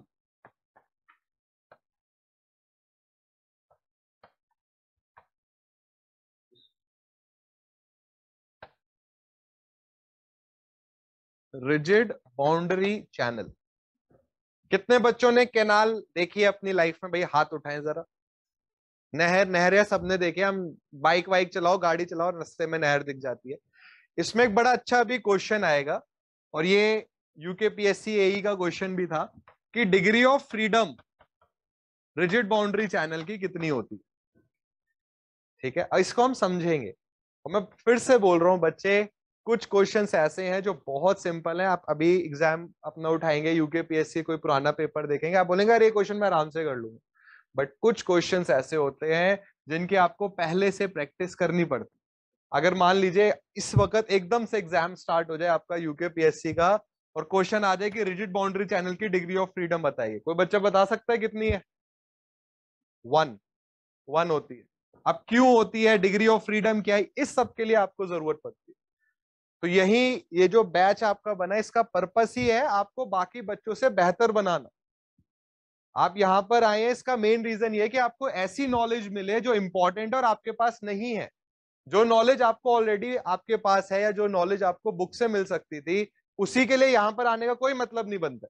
फिर तो आप extra पैसा लगा रहे हैं, waste कर रहे हैं। आपको ऐसी नॉलेज मिलनी चाहिए यहां आके जो इंपॉर्टेंट है, जो एग्जाम में पूछी जाती है और आपको पता नहीं। अभी हम इसका मतलब समझेंगे कि इस क्वेश्चन का मतलब क्या है।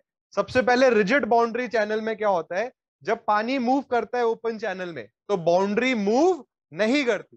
जैसे मान लीजिए ये चैनल अगर हम बोले और पानी वहां से इधर आ रहा है, तो जो ये बाउंड्री है, ये वाली बाउंड्री, ये बाउंड्री, और ऐसे ये वाटर मूवमेंट के साथ इस पर कोई भी फर्क ना पड़े, तो ऐसे चैनल को हम बोलेंगे रिजिड बाउंड्री चैनल। लिखिए, लिखो, इन such channels,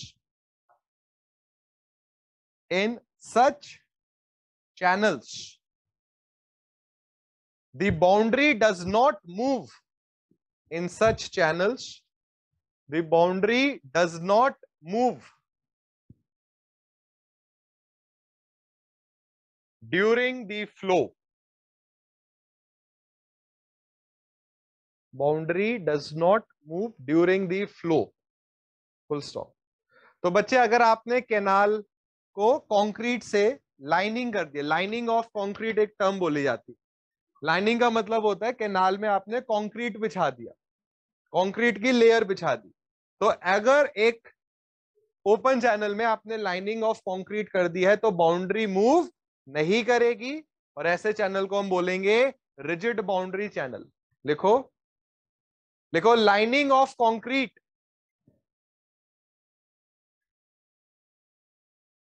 lining of concrete makes the channel rigid. Lining of concrete makes the channel rigid. अब बच्चे नोट लिखिए, डिग्री ऑफ फ्रीडम वाला पॉइंट लिखिए, फिर उसको समझेंगे। नोट में लिखिए, बहुत इंपॉर्टेंट पॉइंट है ये। लिखो, the degree of freedom of such channel, मतलब rigid boundary channel, degree of freedom of such channel is 1, is 1। अब बात ये आती है कि इस सेंटेंस का मतलब क्या है, ये 1 क्यों है। बच्चे आप ये सोचिए, अभी आप एक कैनाल के सामने खड़े, ठीक है, पानी फ्लो कर रहा है, और हमने बोला कि ये रिजिड बाउंड्री चैनल है, कंक्रीट की एक पूरी लेयर, कंक्रीट से आपने वो नहर बनाई हुई है। तो बच्चे सिर्फ एक पैरामीटर है इस कैनाल का जो वेरी कर सकता है, और वो है डेप्थ ऑफ फ्लो। क्योंकि बच्चे क्रॉस सेक्शन तो कांस्टेंट है हर जगह, ठीक है भाई, कैनाल है, इसमें पानी जब बह रहा है तो चैनल के क्रॉस सेक्शन में कोई चेंज नहीं आ रहा है। मोबाइल बाउंड्री में समझिए, फिर आप बेहतर समझ पाएंगे। मोबाइल बाउंड्री में हम बोलते हैं कि डिग्री ऑफ फ्रीडम 4 होती है। 4 चीजें मोबाइल बाउंड्री चैनल में बदल सकती है। एक बदल सकती है depth of flow. Very good. अब मान लीजिए बहुत स्पीड से पानी बहता हुआ आया और बाउंड्री के कुछ पार्टिकल्स को अपने साथ ही ले गया, तो बच्चे क्या होगा, क्रॉस सेक्शनल एरिया क्या हो जाएगा, बदल जाएगा। तो मोबाइल बाउंड्री चैनल में क्रॉस सेक्शन बदल सकता है। अब फिर बहुत स्पीड से पानी आया और चैनल का जो बेड है उसके बहुत सारे पार्टिकल्स ले गया, तो चैनल बेड क्या डिसाइड करता है, स्लोप। तो बच्चे क्या बदल गया, स्लोप। अब मोबाइल में ये दिक्कत आ रही है, रिजिड में थोड़ी आएगी, क्योंकि रिजिड में तो बाउंड्री कंक्रीट की बनी है, कोई मूवमेंट नहीं होगा। अब एक और चीज बदल सकती है मोबाइल बाउंड्री चैनल में। मान लीजिए बच्चे जो कैनाल है वो सीधी बना रखी है आपने, ठीक है, पानी ऐसे आ रहा है। अब बहुत स्पीड से पानी आया और ये एक मोबाइल बाउंड्री चैनल है, तो पानी क्या करता है, जो लेआउट ऑफ द कैनाल है, कैनाल का जो लेआउट है वो क्या होता है, लगातार पानी बहने की वजह से वो बदल जाता है। जैसे नदियों के साथ होता है, बहुत भयानक बारिशें होती है तो नदी क्या करती है, अपना रूट बदल लेती है। बट मोबाइल बाउंड्री चैनल में दिक्कत आएगी, रिजिड में क्या है, सब कुछ कंक्रीट का बना है, तो कोई भी मूवमेंट नहीं होता है। तो बच्चे मोबाइल बाउंड्री चैनल में 4 चीजें बदल सकती हैं, depth of flow, area of cross section, slope, और बोलते हैं लेआउट। लेआउट का मतलब होता है कि जो उसका रूट है वो भी बदल सकता है। और ये सब क्यों बदल रहा है, क्योंकि पार्टिकल्स फ्लो के साथ या फ्लो के बहने की वजह से अपनी जगह से मूव कर जाते हैं। रिजिड में क्या चीज बदल सकती है, सिर्फ डेप्थ ऑफ फ्लो, क्योंकि पानी को आप ऊपर नीचे कर सकते हैं, ज्यादा फ्लो करा दिया, कम फ्लो करा दिया, बट ना वहां पर एरिया ऑफ क्रॉस सेक्शन बदलेगा, ना स्लोप बदलेगा, और ना ही लेआउट बदलेगा। क्यों, क्योंकि ये सब कंक्रीट के बने हुए हैं और कंक्रीट एक रिजिड मटेरियल है। तो रिजिड बाउंड्री चैनल में कितनी चीजें बदल सकती हैं, 1। तो सिर्फ एक डिग्री ऑफ फ्रीडम है, फ्रीडम सिर्फ एक चीज के पास है, डेप्थ ऑफ फ्लो के पास, वो बदल सकता है। और मोबाइल बाउंड्री चैनल में फ्रीडम किसके पास है, depth of flow, area of cross section, slope and layout. तो मोबाइल बाउंड्री चैनल की डिग्री ऑफ फ्रीडम हो गई 4। अब मान लीजिए ये टॉपिक मैं आपको स्किप करा दूं। कई बार क्या होता है, जब इंटरेस्टिंग चीजें बच्चों को बताओ तो वो कहते हैं अरे ये क्या बता दिया सर ने, ठीक है, उनका थोड़ा इंटरेस्ट कम हो जाता है। मान लीजिए मैं स्किप कर दूं ये, कि हाँ भाई सिंपल सिंपल पढ़ेंगे, और अगर ये क्वेश्चन एग्जाम में आए, और ये आए हुए क्वेश्चन हैं, ये बहुत सारे पब्लिक सर्विस कमीशन में आए हुए हैं, और ये मान के चलिए एक पब्लिक सर्विस कमीशन में, चाहे वो तेलंगाना हो चाहे वो हरियाणा हो, अगर क्वेश्चन आ गया तो वो फिर सब पब्लिक सर्विस कमीशन में घूमता है वो क्वेश्चन। और मान लीजिए ये क्वेश्चन एग्जाम में आ गया, अब आप बोलेंगे अरे सर ने ओपन चैनल फ्लो इतने घंटे पढ़ाया, बट जो एग्जाम में क्वेश्चन आया था वो तो हमें बताएं। तो ये इंपॉर्टेंट क्वेश्चंस हैं, और ये ऐसे क्वेश्चंस हैं जब आप बुक पढ़ेंगे ना आपको एकदम सामने नहीं दिखेंगे, छुपे हुए होते हैं, तो यहां आपको टीचर्स की जरूरत पड़ती है। लिखिए, तो अभी आपने लिखा था कि रिजिड बाउंड्री चैनल की डिग्री ऑफ फ्रीडम 1 है। नेक्स्ट लाइन से लिखिए, लिखो इन सच चैनल्स ओनली, लिखो इन सच चैनल्स, लिखो इन such channels only the depth of flow varies. In such channels only the depth of flow varies. Thus thus the degree of freedom is 1. Thus the degree of freedom is 1. अभी mobile में हम थोड़ा सा लिख लेंगे तो आपको समझ आ जाएगा कि मोबाइल की 4 क्यों है। नेक्स्ट लाइन से लिखिए नोट करके, लिखो the degree of freedom of mobile channels, the degree of freedom of mobile boundary channels, the degree of freedom of mobile boundary channels is 4.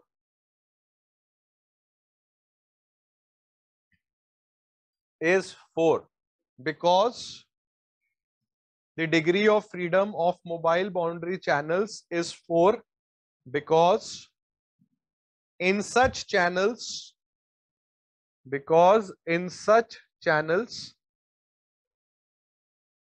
Depth of flow in such channels, depth of flow, comma, cross section, depth of flow, comma, cross section, comma, slope of the bed, slope of the channel bed लिख, depth of flow, comma, cross section, comma, slope of the channel bed and layout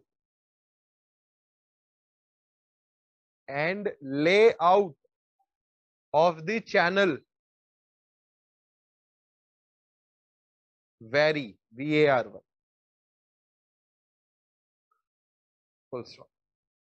अब बच्चे ये जो 2 point लिखवाए हैं degree of freedom के, इसको पढ़िए और डाउट है तो पूछ लीजिए। ये आपको बाकी जनता से बेहतर बनाएंगे। डिग्री ऑफ फ्रीडम का मतलब है क्या क्या चीजें बदल सकती हैं। तो रिजिड में सिर्फ डेप्थ ऑफ फ्लो बदलेगी और मोबाइल में 4 चीजें बदल सकती हैं। और ये क्वेश्चन अगर एग्जाम में आ गया तो यकीन मानिए 5% से ज्यादा बच्चे नहीं कर पाएंगे इसको। और ये आपको जो सीट निकली है ना उनमें लेकर जाएंगे ये क्वेश्चन।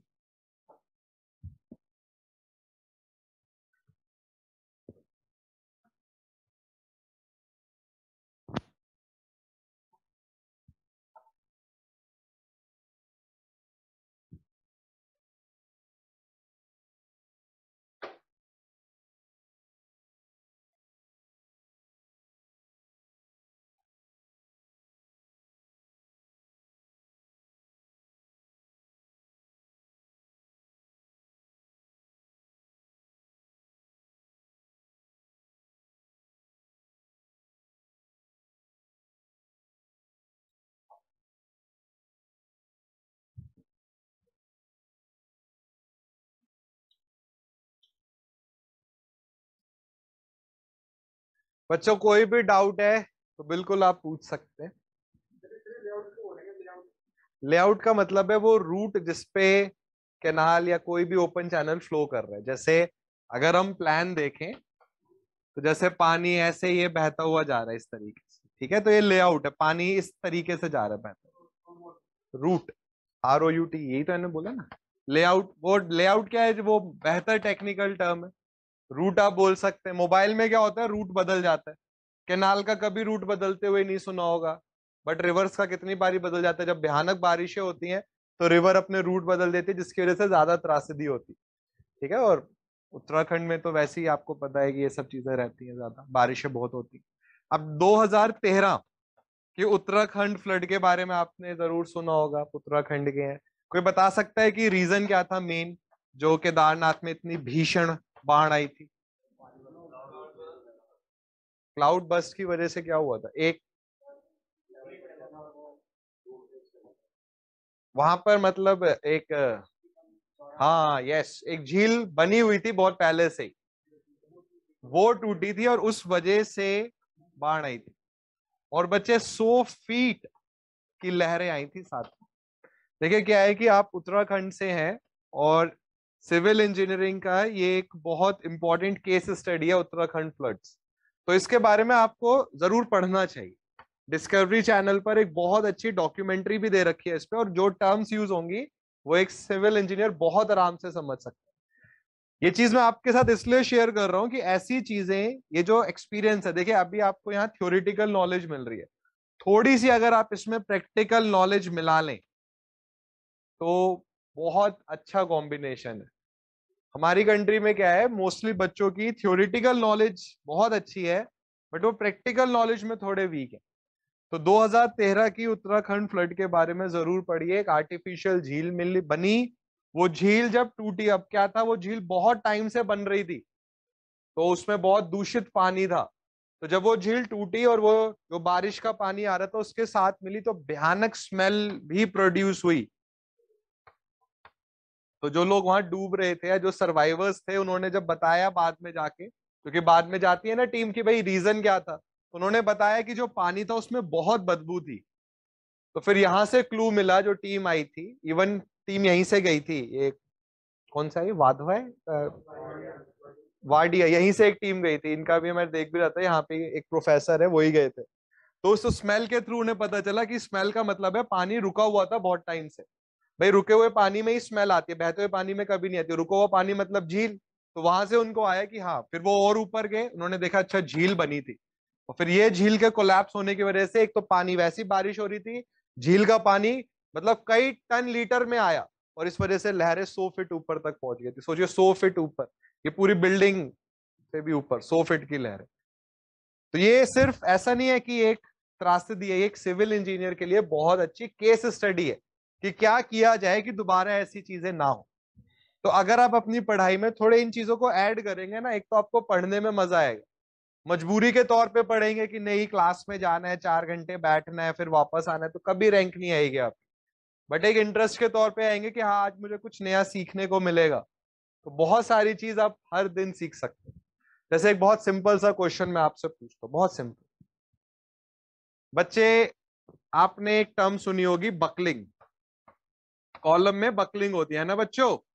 और एक टर्म आपने सुनी होगी डिफ्लेक्शन। दोनों में डिफरेंस क्या है? और ये नहीं बोलना कि ये कॉलम में होता है और ये बीम में होता है, ये बिल्कुल सही जवाब नहीं है। मान लीजिए एक इंटरव्यू चल रहा है इस वक्त, ठीक है, और मैं आपसे बोलूं कि हाँ बच्चे, बकलिंग और डिफ्लेक्शन में क्या डिफरेंस होता है? दोनों में कर्वेचर चेंज हो जाता है। जब लोड लगता है, लोड लगने के बाद कर्वेचर चेंज होता है। तो मैं दिखाता भी हूँ ये स्केल होगा मेरे पास, आई बिलीव।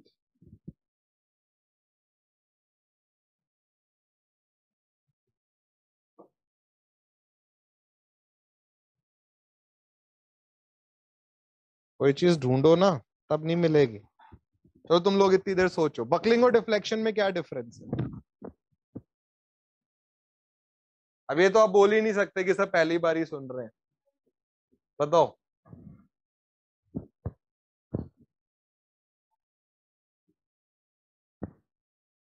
और ये नहीं बोल सकते कि एक कॉलम में होता है और एक उसमें होता है, क्योंकि गलत जवाब है।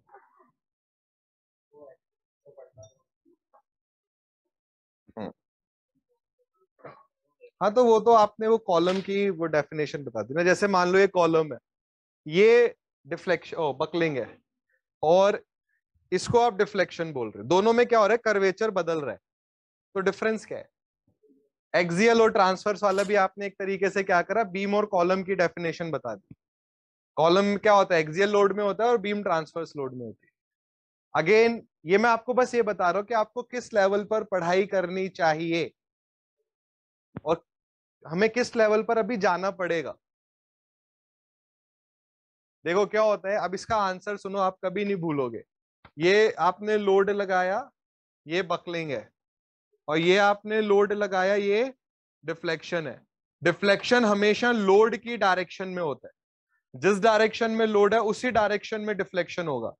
बट बकलिंग हमेशा लोड से परपेंडिकुलर डायरेक्शन में होती है। This is the difference.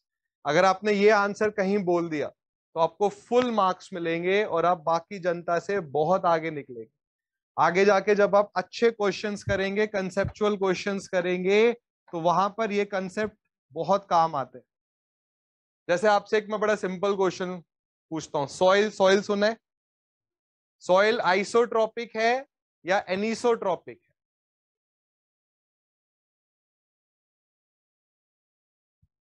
बिल्कुल पिन ड्रॉप साइलेंस, धड़कनों की आवाजें आ जाएंगी थोड़ी देर में। देखो बच्चे, क्या है कि मैंने अपने ना 10 इयर्स के टीचिंग एक्सपीरियंस में एक चीज सीखी है कि आपने पहले कितनी पढ़ाई करी है इस बात से फर्क नहीं पड़ता है, आप आज से कितनी पढ़ाई करेंगे इस बात से फर्क पड़ता है।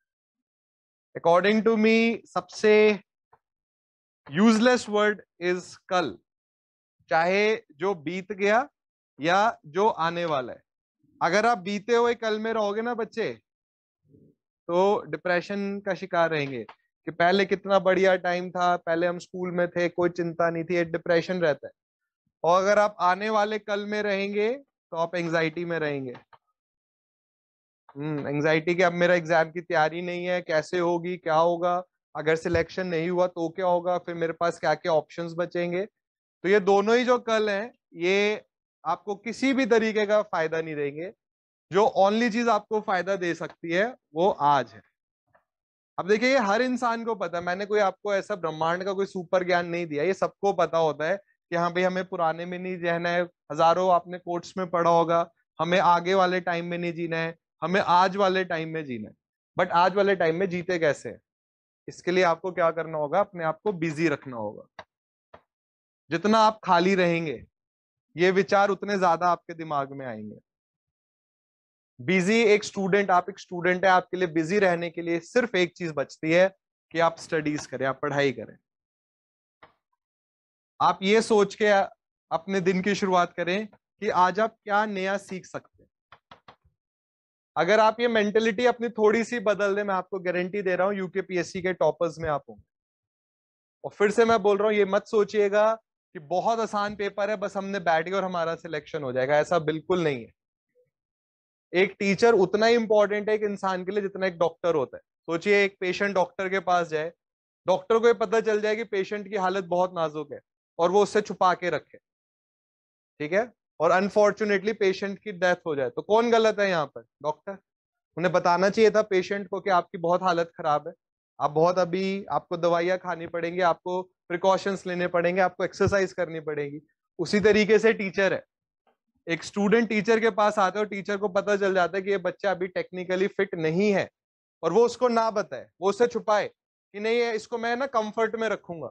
जैसे मान लो मैं आपको कंफर्ट में रखूं, अरे बच्चे बहुत आसान है, बस फॉर्म भर दिया, हाँ सर भर दिया, बस हो गया सिलेक्शन, अब आराम से रेस्ट करो, हम सिंपल सिंपल क्वेश्चन करते रहेंगे, सिंपल सिंपल टॉपिक पढ़ेंगे, आप बहुत खुश रहोगे इस क्लासरूम में, यकीन मानिए। अगर मैं आपको बहुत सिंपल चीजें कराऊंगा ना, you will be very happy कि हाँ क्या बात है। बट जब पीएससी का एग्जाम आएगा ना आपका, और आपको लग जाएगा कि सिलेक्शन नहीं होना है, सबसे पहले जो आप कोसोगे वो उसी टीचर को कोसोगे। जैसे है ना, पेशेंट ने बोला कि अरे डॉक्टर के पास में गया, मैंने पैसा खर्च करा, टाइम खर्च करा, इन्होंने मेरा इलाज ही सही से नहीं करा। और उस टाइम पे जब आपका इलाज चल रहा था, डॉक्टर कह रहा है अरे सर परांठे खा लूं, बिल्कुल खाओ, सर बर्गर, वो तो खाना है, 3 बार ही खाना है। और क्या डॉक्टर है यार, यही तो डॉक्टर है। अब जैसे आप बोलो कि सर पढ़ाई कैसा एग्जाम आएगा, बहुत सिंपल आएगा। सर कोई मुश्किल क्वेश्चन, नहीं नहीं कुछ भी, तुम्हारा तो ज्ञान बहुत ऊपर जा चुका है, थोड़ा कम करो इसको, तुम्हारी नॉलेज ज्यादा है। तो बच्चे टीचर का बहुत इंपॉर्टेंट रोल होता है इस चीज में। और ये होता भी है, कई बार टीचर्स क्या करते हैं, सब्जेक्ट का सिर्फ इजी पार्ट पढ़ा देंगे आपको, आपको लगेगा ये तो बहुत आसान है, आप एग्जाम में जाओगे ऐसे क्वेश्चंस आएंगे कि आपने देखे भी नहीं होंगे, और उस टाइम पर आपको सही में सबसे पहले आप टीचर को बोलोगे कि क्या हमारा करियर ही खराब कर रखा है। तो ये बिल्कुल नहीं होने देंगे हम आपके साथ। तो यहाँ पर जो चीजें एग्जाम में आती हैं, जो रेलिवेंट हैं, जो आपको एक बेहतर काबिल इंजीनियर बनाएंगी, वो हम सब डिस्कस करेंगे। जैसे अभी जो मैंने आपको डिग्री ऑफ फ्रीडम का कंसेप्ट समझाया है, बच्चे एक ऐसा कंसेप्ट है जो आपको भीड़ से अलग करेगा। ये वो कंसेप्ट है जिसके लिए आप इंस्टीट्यूशन में आए हैं। नहीं तो प्रिज्मेटिक नॉन प्रिज्मेटिक चैनल की डेफिनेशन बुक्स में पहले ही पन्ने पर दे रखी है, वो आपको कोई बेहतर नहीं बता रहा, वो हर बंदा पढ़ सकता है और हर टीचर पढ़ा सकता है। बट ये डिग्री ऑफ फ्रीडम का कंसेप्ट है जो आपको बेहतर बनाएगा, जो आपको मेरिट में लेके आएगा। आगे जाके हम क्वेश्चंस करेंगे तो ट्रिक्स देखा करेंगे कि क्या ट्रिक हम लगाएं कि बिना क्वेश्चन सॉल्व करे हमें आंसर पता चल जाए। और बहुत सारी ट्रिक्स होती हैं जिनके थ्रू हम अपनी स्पीड को बहुत बेहतर बना सकते हैं, बट ये टाइम के साथ आती। फर्स्ट डे अगर मैंने आपको सब कुछ बता दिया तो आपका सिस्टम दिमाग का हैंग हो जाएगा, ऐसे हैंग ही रह जाओगे। फिर वो कंट्रोल ऑल डिलीट करना पड़ेगा मेरे को, टास्क मैनेजर पे जाके दोबारा सब कुछ स्टार्ट करना पड़ेगा। तो स्टेप बाय स्टेप हम चलेंगे। हेडिंग डालिए, लिखिए geometrical parameters. Geometrical parameters,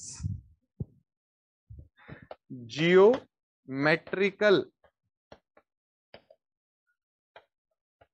parameters इन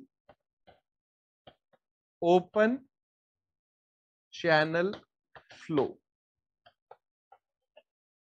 ज्योमेट्रिकल पैरामीटर्स इन ओपन चैनल फ्लो। बच्चे ज्योमेट्रिकल पैरामीटर्स क्या है? जैसे एक ओपन चैनल की स्टडी करने के लिए हमें कुछ चीजें पढ़नी होती हैं। जैसे हमें डेप्थ ऑफ फ्लो पढ़ना होता है, एरिया ऑफ फ्लो पढ़ना होता है, वेटेड पैरामीटर पढ़ना होता है, टॉप विड्थ पढ़ना होता है। तो इनका मतलब क्या है, इन्हें कैसे फाइंड आउट करते हैं, वो हम सीखेंगे। इससे पहले इस टॉपिक पर आए, हमें दो टर्म्स के बारे में पता होना चाहिए। एक होता है फ्लूइड पैरामीटर और एक होते हैं फ्लो पैरामीटर्स। फ्लूइड पैरामीटर्स क्या होते हैं? ये ऐसे पैरामीटर्स हैं जो एक फ्लूइड के बारे में बताएं। जैसे डेंसिटी, अगर मैं आपको बोलूं कि एक फ्लूइड है जिसकी डेंसिटी 100 किलोग्राम पर मीटर क्यूब है, तो आप एकदम से समझ जाओगे किसकी बात चल रही है, वाटर। अगर मैं आपसे बोलूं एक फ्लूइड है जिसकी डेंसिटी 1360 किलोग्राम पर मीटर क्यूब है, आप एकदम से समझ जाओगे किसकी बात चल रही है, मरकरी। तो ऐसे पैरामीटर्स जो एक फ्लूइड के बारे में बताएंगे उनको हम बोलते हैं फ्लूइड पैरामीटर्स। जैसे डेंसिटी, विस्कोसिटी, सरफेस टेंशन, ये फ्लूइड्स की, हर फ्लूइड की एक पर्टिकुलर वैल्यू होती है। अब आते हैं फ्लो पैरामीटर्स। फ्लो पैरामीटर्स क्या होते हैं? जो एक पूरे फ्लो के बारे में बताएं। जैसे डेप्थ ऑफ फ्लो 2 मीटर है, डेप्थ ऑफ फ्लो 2 मीटर है, तो क्या आप बता सकते हैं कि कौन सा फ्लूइड है? नहीं बता सकते, क्योंकि मरकरी की भी डेप्थ ऑफ फ्लो 2 मीटर हो सकती है, वाटर की भी हो सकती है, किसी और फ्लूइड की भी हो सकती है। तो ऐसे पैरामीटर्स जो फ्लो के बारे में बताएं उनको हम नाम देंगे फ्लो पैरामीटर्स। जैसे depth of flow, discharge, cross section area, pressure भी होता है बट इसका ज्यादा यूज आता है। लिखिए, नोट करके लिखिए पहले।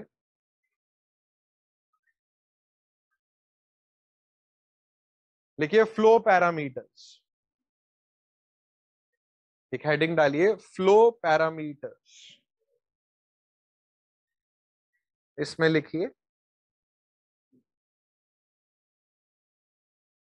देखो such parameters describe,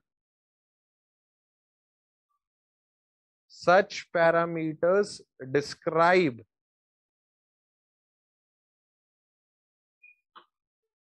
the nature of the flow. Such parameters describe the nature of the flow. Full stop. देखो examples are depth of flow. Examples are depth of flow, comma, discharge, discharge, comma, cross sectional area.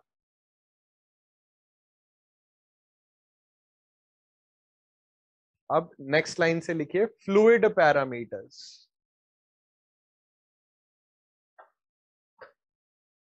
Fluid parameters देखिए, such parameters describe the nature of fluid. Such parameters describe the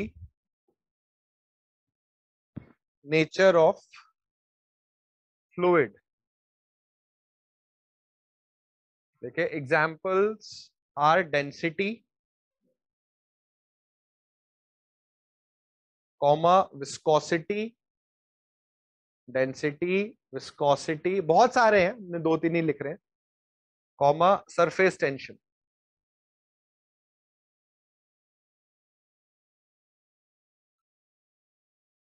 अब geometrical parameter में हम flow parameters के बारे में पढ़ेंगे कि इनको कैसे फाइंड आउट करते हैं। इसमें फर्स्ट लिखिए डेप्थ ऑफ फ्लो। अब देखिए, अभी एक बहुत इंटरेस्टिंग चीज तो आप अभी अभी में ही सीख जाएंगे। तो फर्स्ट लिखिए, पहला ज्योमेट्रिकल पैरामीटर है डेप्थ ऑफ फ्लो। इसको बच्चे स्मॉल वाई से हम दिखाएंगे। चल, अब मैं आपसे क्वेश्चन पूछता हूं। ये एक चैनल है, ये फिक्स्ड बाउंड्री का रिप्रेजेंटेशन है, और ये ट्राइंगल करके ऐसे ये फ्री सरफेस दिखाता है। मान लीजिए मैंने बोला डेप्थ ऑफ फ्लो 2 मीटर है, तो ये 2 मीटर कहां से कहां तक की डिस्टेंस है? जिस बच्चे को आंसर पता है रेज योर हैंड, जो बोलना चाहते हैं रेज योर हैंड। सब बोलते फिर पता नहीं चलता कौन बोल रहा है। बोलिए। नीचे से ऊपर की डेप्थ मतलब ये 2 मीटर ग्राउंड, यहां से चैनल बेड से मेजर कर रहे हैं। ओके, आप बताओ। बेड, चैनल बेड से फ्री सरफेस तक। ओके, आप भी ये कह रहे हो क्या? चलो, अभी आंसर सही है गलत थोड़ी देर में डिस्कस करेंगे। मान लीजिए अब ये चैनल इंक्लाइंड है, ये वाटर सरफेस है। अब मैंने बोला डेप्थ ऑफ फ्लो 2 मीटर है, तो ये कहां से कहां की डेप्थ है? ये क्या वर्टिकल है, परपेंडिकुलर है, क्या है ये? अब जैसे चलो मैं ऑप्शन दे देता हूं, ए बी और एक ये बी सी। तो बी सी 2 मीटर है या ए बी 2 मीटर है या क्या टू, या कुछ नया ही कोई और ही 2 मीटर है?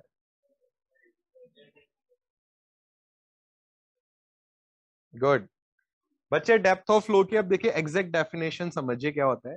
डेप्थ ऑफ फ्लो होता है परपेंडिकुलर डिस्टेंस, कहां से?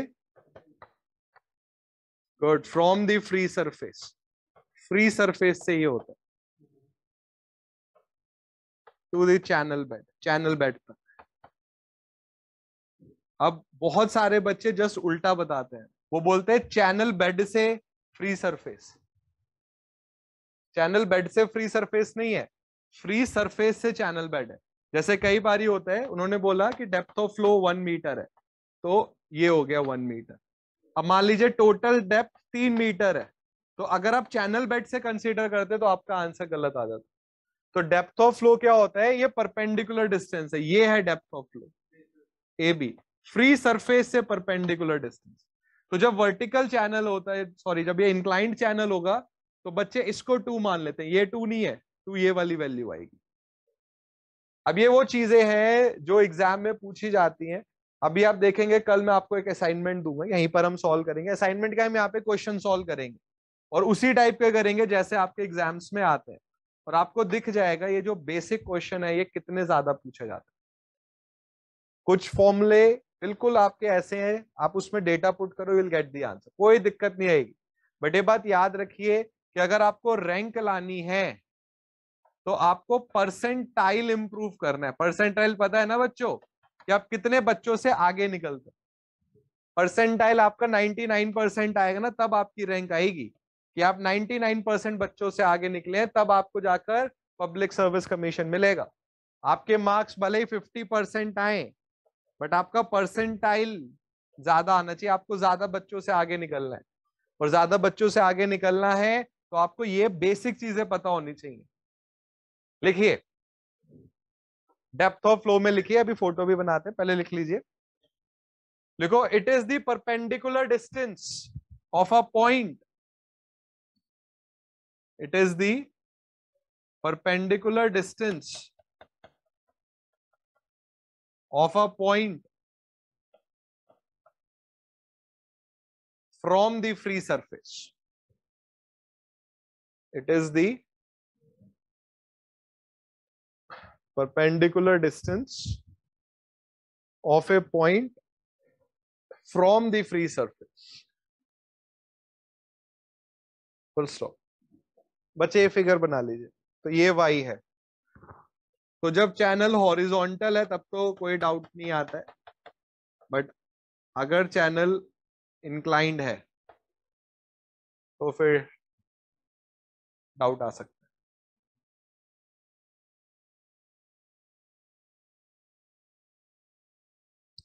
तो देखिए, अब पूरे ओपन चैनल फ्लो में ये जो पैरामीटर्स आप पढ़ रहे हैं इन्हीं का यूज होना है। तो जैसे एक y का बहुत यूज होगा, जैसे अब हम चाहे यूनिफॉर्म फ्लो पढ़ें, क्रिटिकल फ्लो पढ़ें, रैपिडली वेरिड फ्लो पढ़ें, ग्रेजुअली वेरिड फ्लो पढ़ें, डेप्थ ऑफ फ्लो का यूज होगा। सेकंड पैरामीटर लिखिए, टॉप विड्थ। बच्चे इसको कैपिटल टी से रिप्रेजेंट किया जाता है, टॉप विड्थ।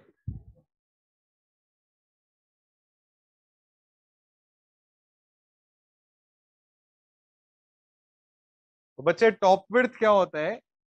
फ्री सरफेस की जो विड्थ होगी, width of the free surface, इसको टॉप विड्थ बोलते हैं। ये पब्लिक सर्विस कमीशन का क्वेश्चन है। ये अभी जो आप इन क्वेश्चंस को देखें ना, कल असाइनमेंट में आपको एक क्वेश्चन दिख जाएंगे, तो आपको खुद पता चल जाएगा कि जो भी हम पढ़ रहे हैं सब एग्जाम में पूछा जाता है। तो लिखे टॉप विड्थ में, इसको कैपिटल टी से दिखाया जाता है, और इसमें लिखो it is the width of the free surface, it is the width of the free surface. अब जैसे समझना है हमें कि सर क्या मतलब हुआ इसका। देखिए सबसे सिंपल चैनल होता है रेक्टेंगुलर चैनल। जब भी कोई चीज आपने सीखनी हो या जब मैंने आपको कुछ सिखाना होगा, हम एक रेक्टेंगुलर चैनल को कंसीडर करते हैं। बहुत आसान होता है, सिंपल होता है। बच्चे इसकी डेप्थ ऑफ फ्लो मान लीजिए y है और इसकी विड्थ b है, b इज द विड्थ। तो बच्चे ये फ्री सरफेस है, so this is known as top width. और ये टॉप विड्थ रेक्टेंगल के केस में किसके इक्वल हो गई, इसकी अपनी विड्थ। हमें 4 टाइप के चैनल्स पढ़ने होते हैं, 4 नहीं वैसे 5। रेक्टेंगल, ट्राइंगल, ट्रेपेजॉइडल, सर्कुलर, और एक आप आगे जाके पढ़ेंगे एक्सपोनेंशियल। एक्सपोनेंशियल ये होते हैं कि area y to the power a के साथ वेरी कर रही है, ठीक है। तो अभी हमने सबसे सिंपल लिया, सिर्फ रेक्टेंगल है, इन सब के लिए भी हम सीखेंगे। बट अभी एक रेक्टेंगुलर चैनल बनाइए और ऐसे लिख लीजिए कि इसकी जो टॉप विड्थ है वो b के इक्वल होगी, कि आपको समझ आ जाए अभी कि टॉप विड्थ होता क्या है। फ्री सरफेस की विड्थ, उसको टॉप विड्थ बोलते हैं। तो रेक्टेंगुलर चैनल के लिए जो उसकी विड्थ है वही उसकी टॉप विड्थ होगी। बच्चों ये बात समझ आ रही है?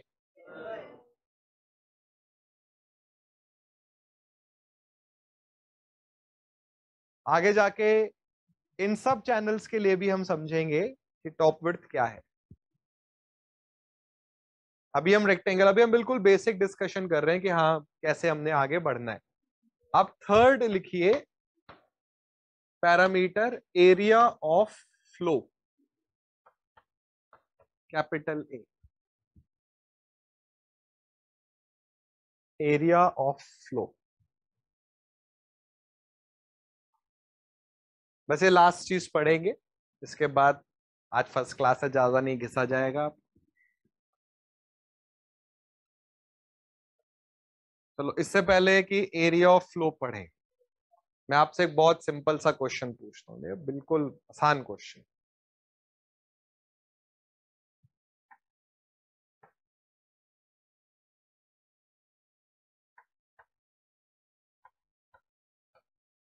एक रेक्टेंगल है ये, बी विड्थ है, डी डेप्थ है, इसका मोमेंट ऑफ इनर्शिया क्या होगा? बताओ, अभी नहीं पढ़ा? कोई और बताओ। बी डी क्यूब बाई 12 भी हो सकता है, डी बी क्यूब बाई 12 भी हो सकता है, और दोनों का समेशन भी हो सकता है। तो आंसर देने से पहले आपको पूछना चाहिए था कि सर कौन से एक्सेस के अबाउट आप पूछ रहे हैं, है ना। ये इसमें इंपॉर्टेंट चीज है। चलो अब एक और मैं सिंपल सा क्वेश्चन पूछता हूँ तुम लोगों से, बहुत आसान है। अगर हम हर 2 को 3 से बदल दें तो 2 का स्क्वायर क्या होगा? फिर से सुन लो, ये टेक्निकल नहीं है भैया। तुम बोलो सर हमने फर्स्ट क्लास है, हम कैसे बताएंगे and all. If every 2 is replaced by 3, then what is 2 square? हाँ अभी वैसे तो इतना टाइम मुझे देना नहीं चाहिए तुम लोगों को इस क्वेश्चन में, सबसे आंसर पूछा जाएगा। आप बताओ 27। आप नहीं ऐसे ये क्या होता है, कुछ तो बोलना पड़ेगा इसमें भी, अब दिमाग थोड़ी लगाना है इसमें। देखो फिर से क्वेश्चन सुनो, if every 2 is replaced by 3, then what is 2 square? ठीक है, हर 2 को 3 से बदल देंगे तो 2 का स्क्वायर क्या होगा? बताओ बेटे, बोलना नहीं है, आ रहा हूं मैं तुम्हारे पास, आ रहा हूं। बताओ कितना बोल? 18। अरे बेटा, 2 2 नहीं है, 2 3 है, तो 2 का स्क्वायर क्या होगा? जिसको आप अभी तक 2 मान रहे हो उसको मान लो वो 3 है, तो 2 का स्क्वायर क्या होगा? आप बताओ।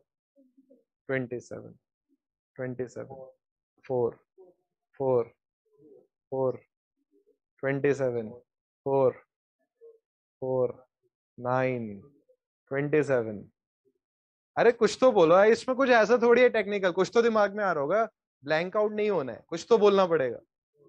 4 4 27। किसी का भी आंसर सही नहीं आया। नहीं, अब देखो, जबकि बहुत आसान क्वेश्चन है ये।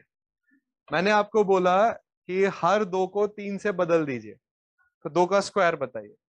तो आपने 2 की जगह क्या लिख दिया, 3, तो 3 का क्यूब कितना हो गया 27, बट हर 2 को बदलना है। 37, 37 इज द आंसर।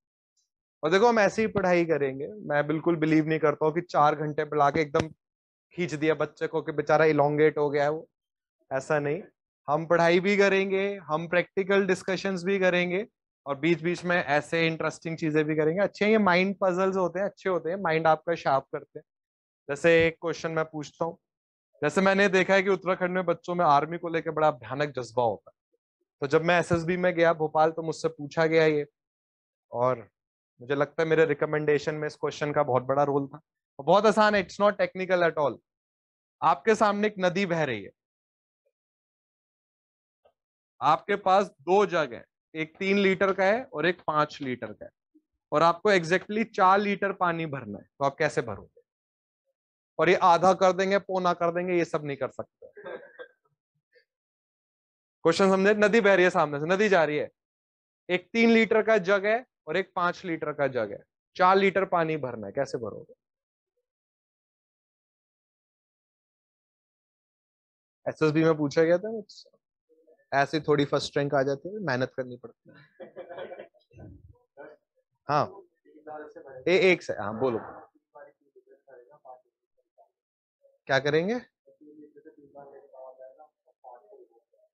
अरे भैया बहुत स्पीड से बताया, पूरा बताओ।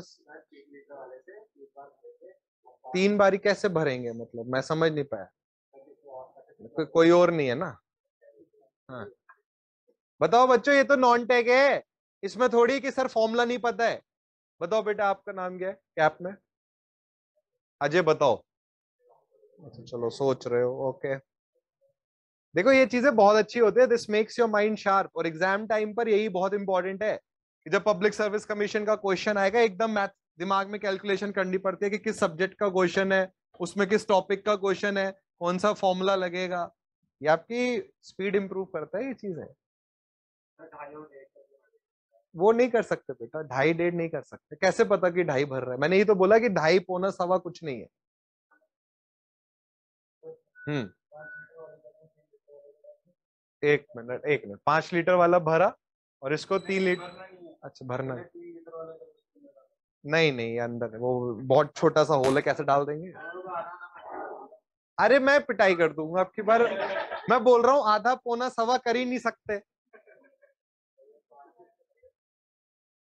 क्या कर रहे हो तुम लोग? उत्तराखंड का गढ़वाल रेजिमेंट है, मतलब हमारी अपनी रेजिमेंट है उत्तराखंड की, और तुम ऐसे आंसर ही नहीं दे पा रहे, अटेम्प्ट भी नहीं कर रहे हो। बताओ। मतलब मैंने सच में पूरा इंडिया मैंने पढ़ाया हुआ है, बट 3 स्टेट का सबसे भयानक इंटरेस्ट होता है आर्मी का, उत्तराखंड, हरियाणा, पंजाब। और बताओ उत्तराखंड में हमें और क्या चल रहा है उत्तराखंड में? जाओगे एसएसबी देने, पूछ लेंगे वो। और कोई फॉर्मूला नहीं है कि पढ़ा नहीं है सर अभी, बता बेटे। भर लिया। चलो, इसमें 3 और इसमें 2। 2 वाला क्या करा? कहीं कहाँ, कुछ नहीं है, बस यही 2 बर्तन है। इतना टाइम मुझे 30 सेकंड्स का टाइम मिला था जब एसएसबी के दौरान।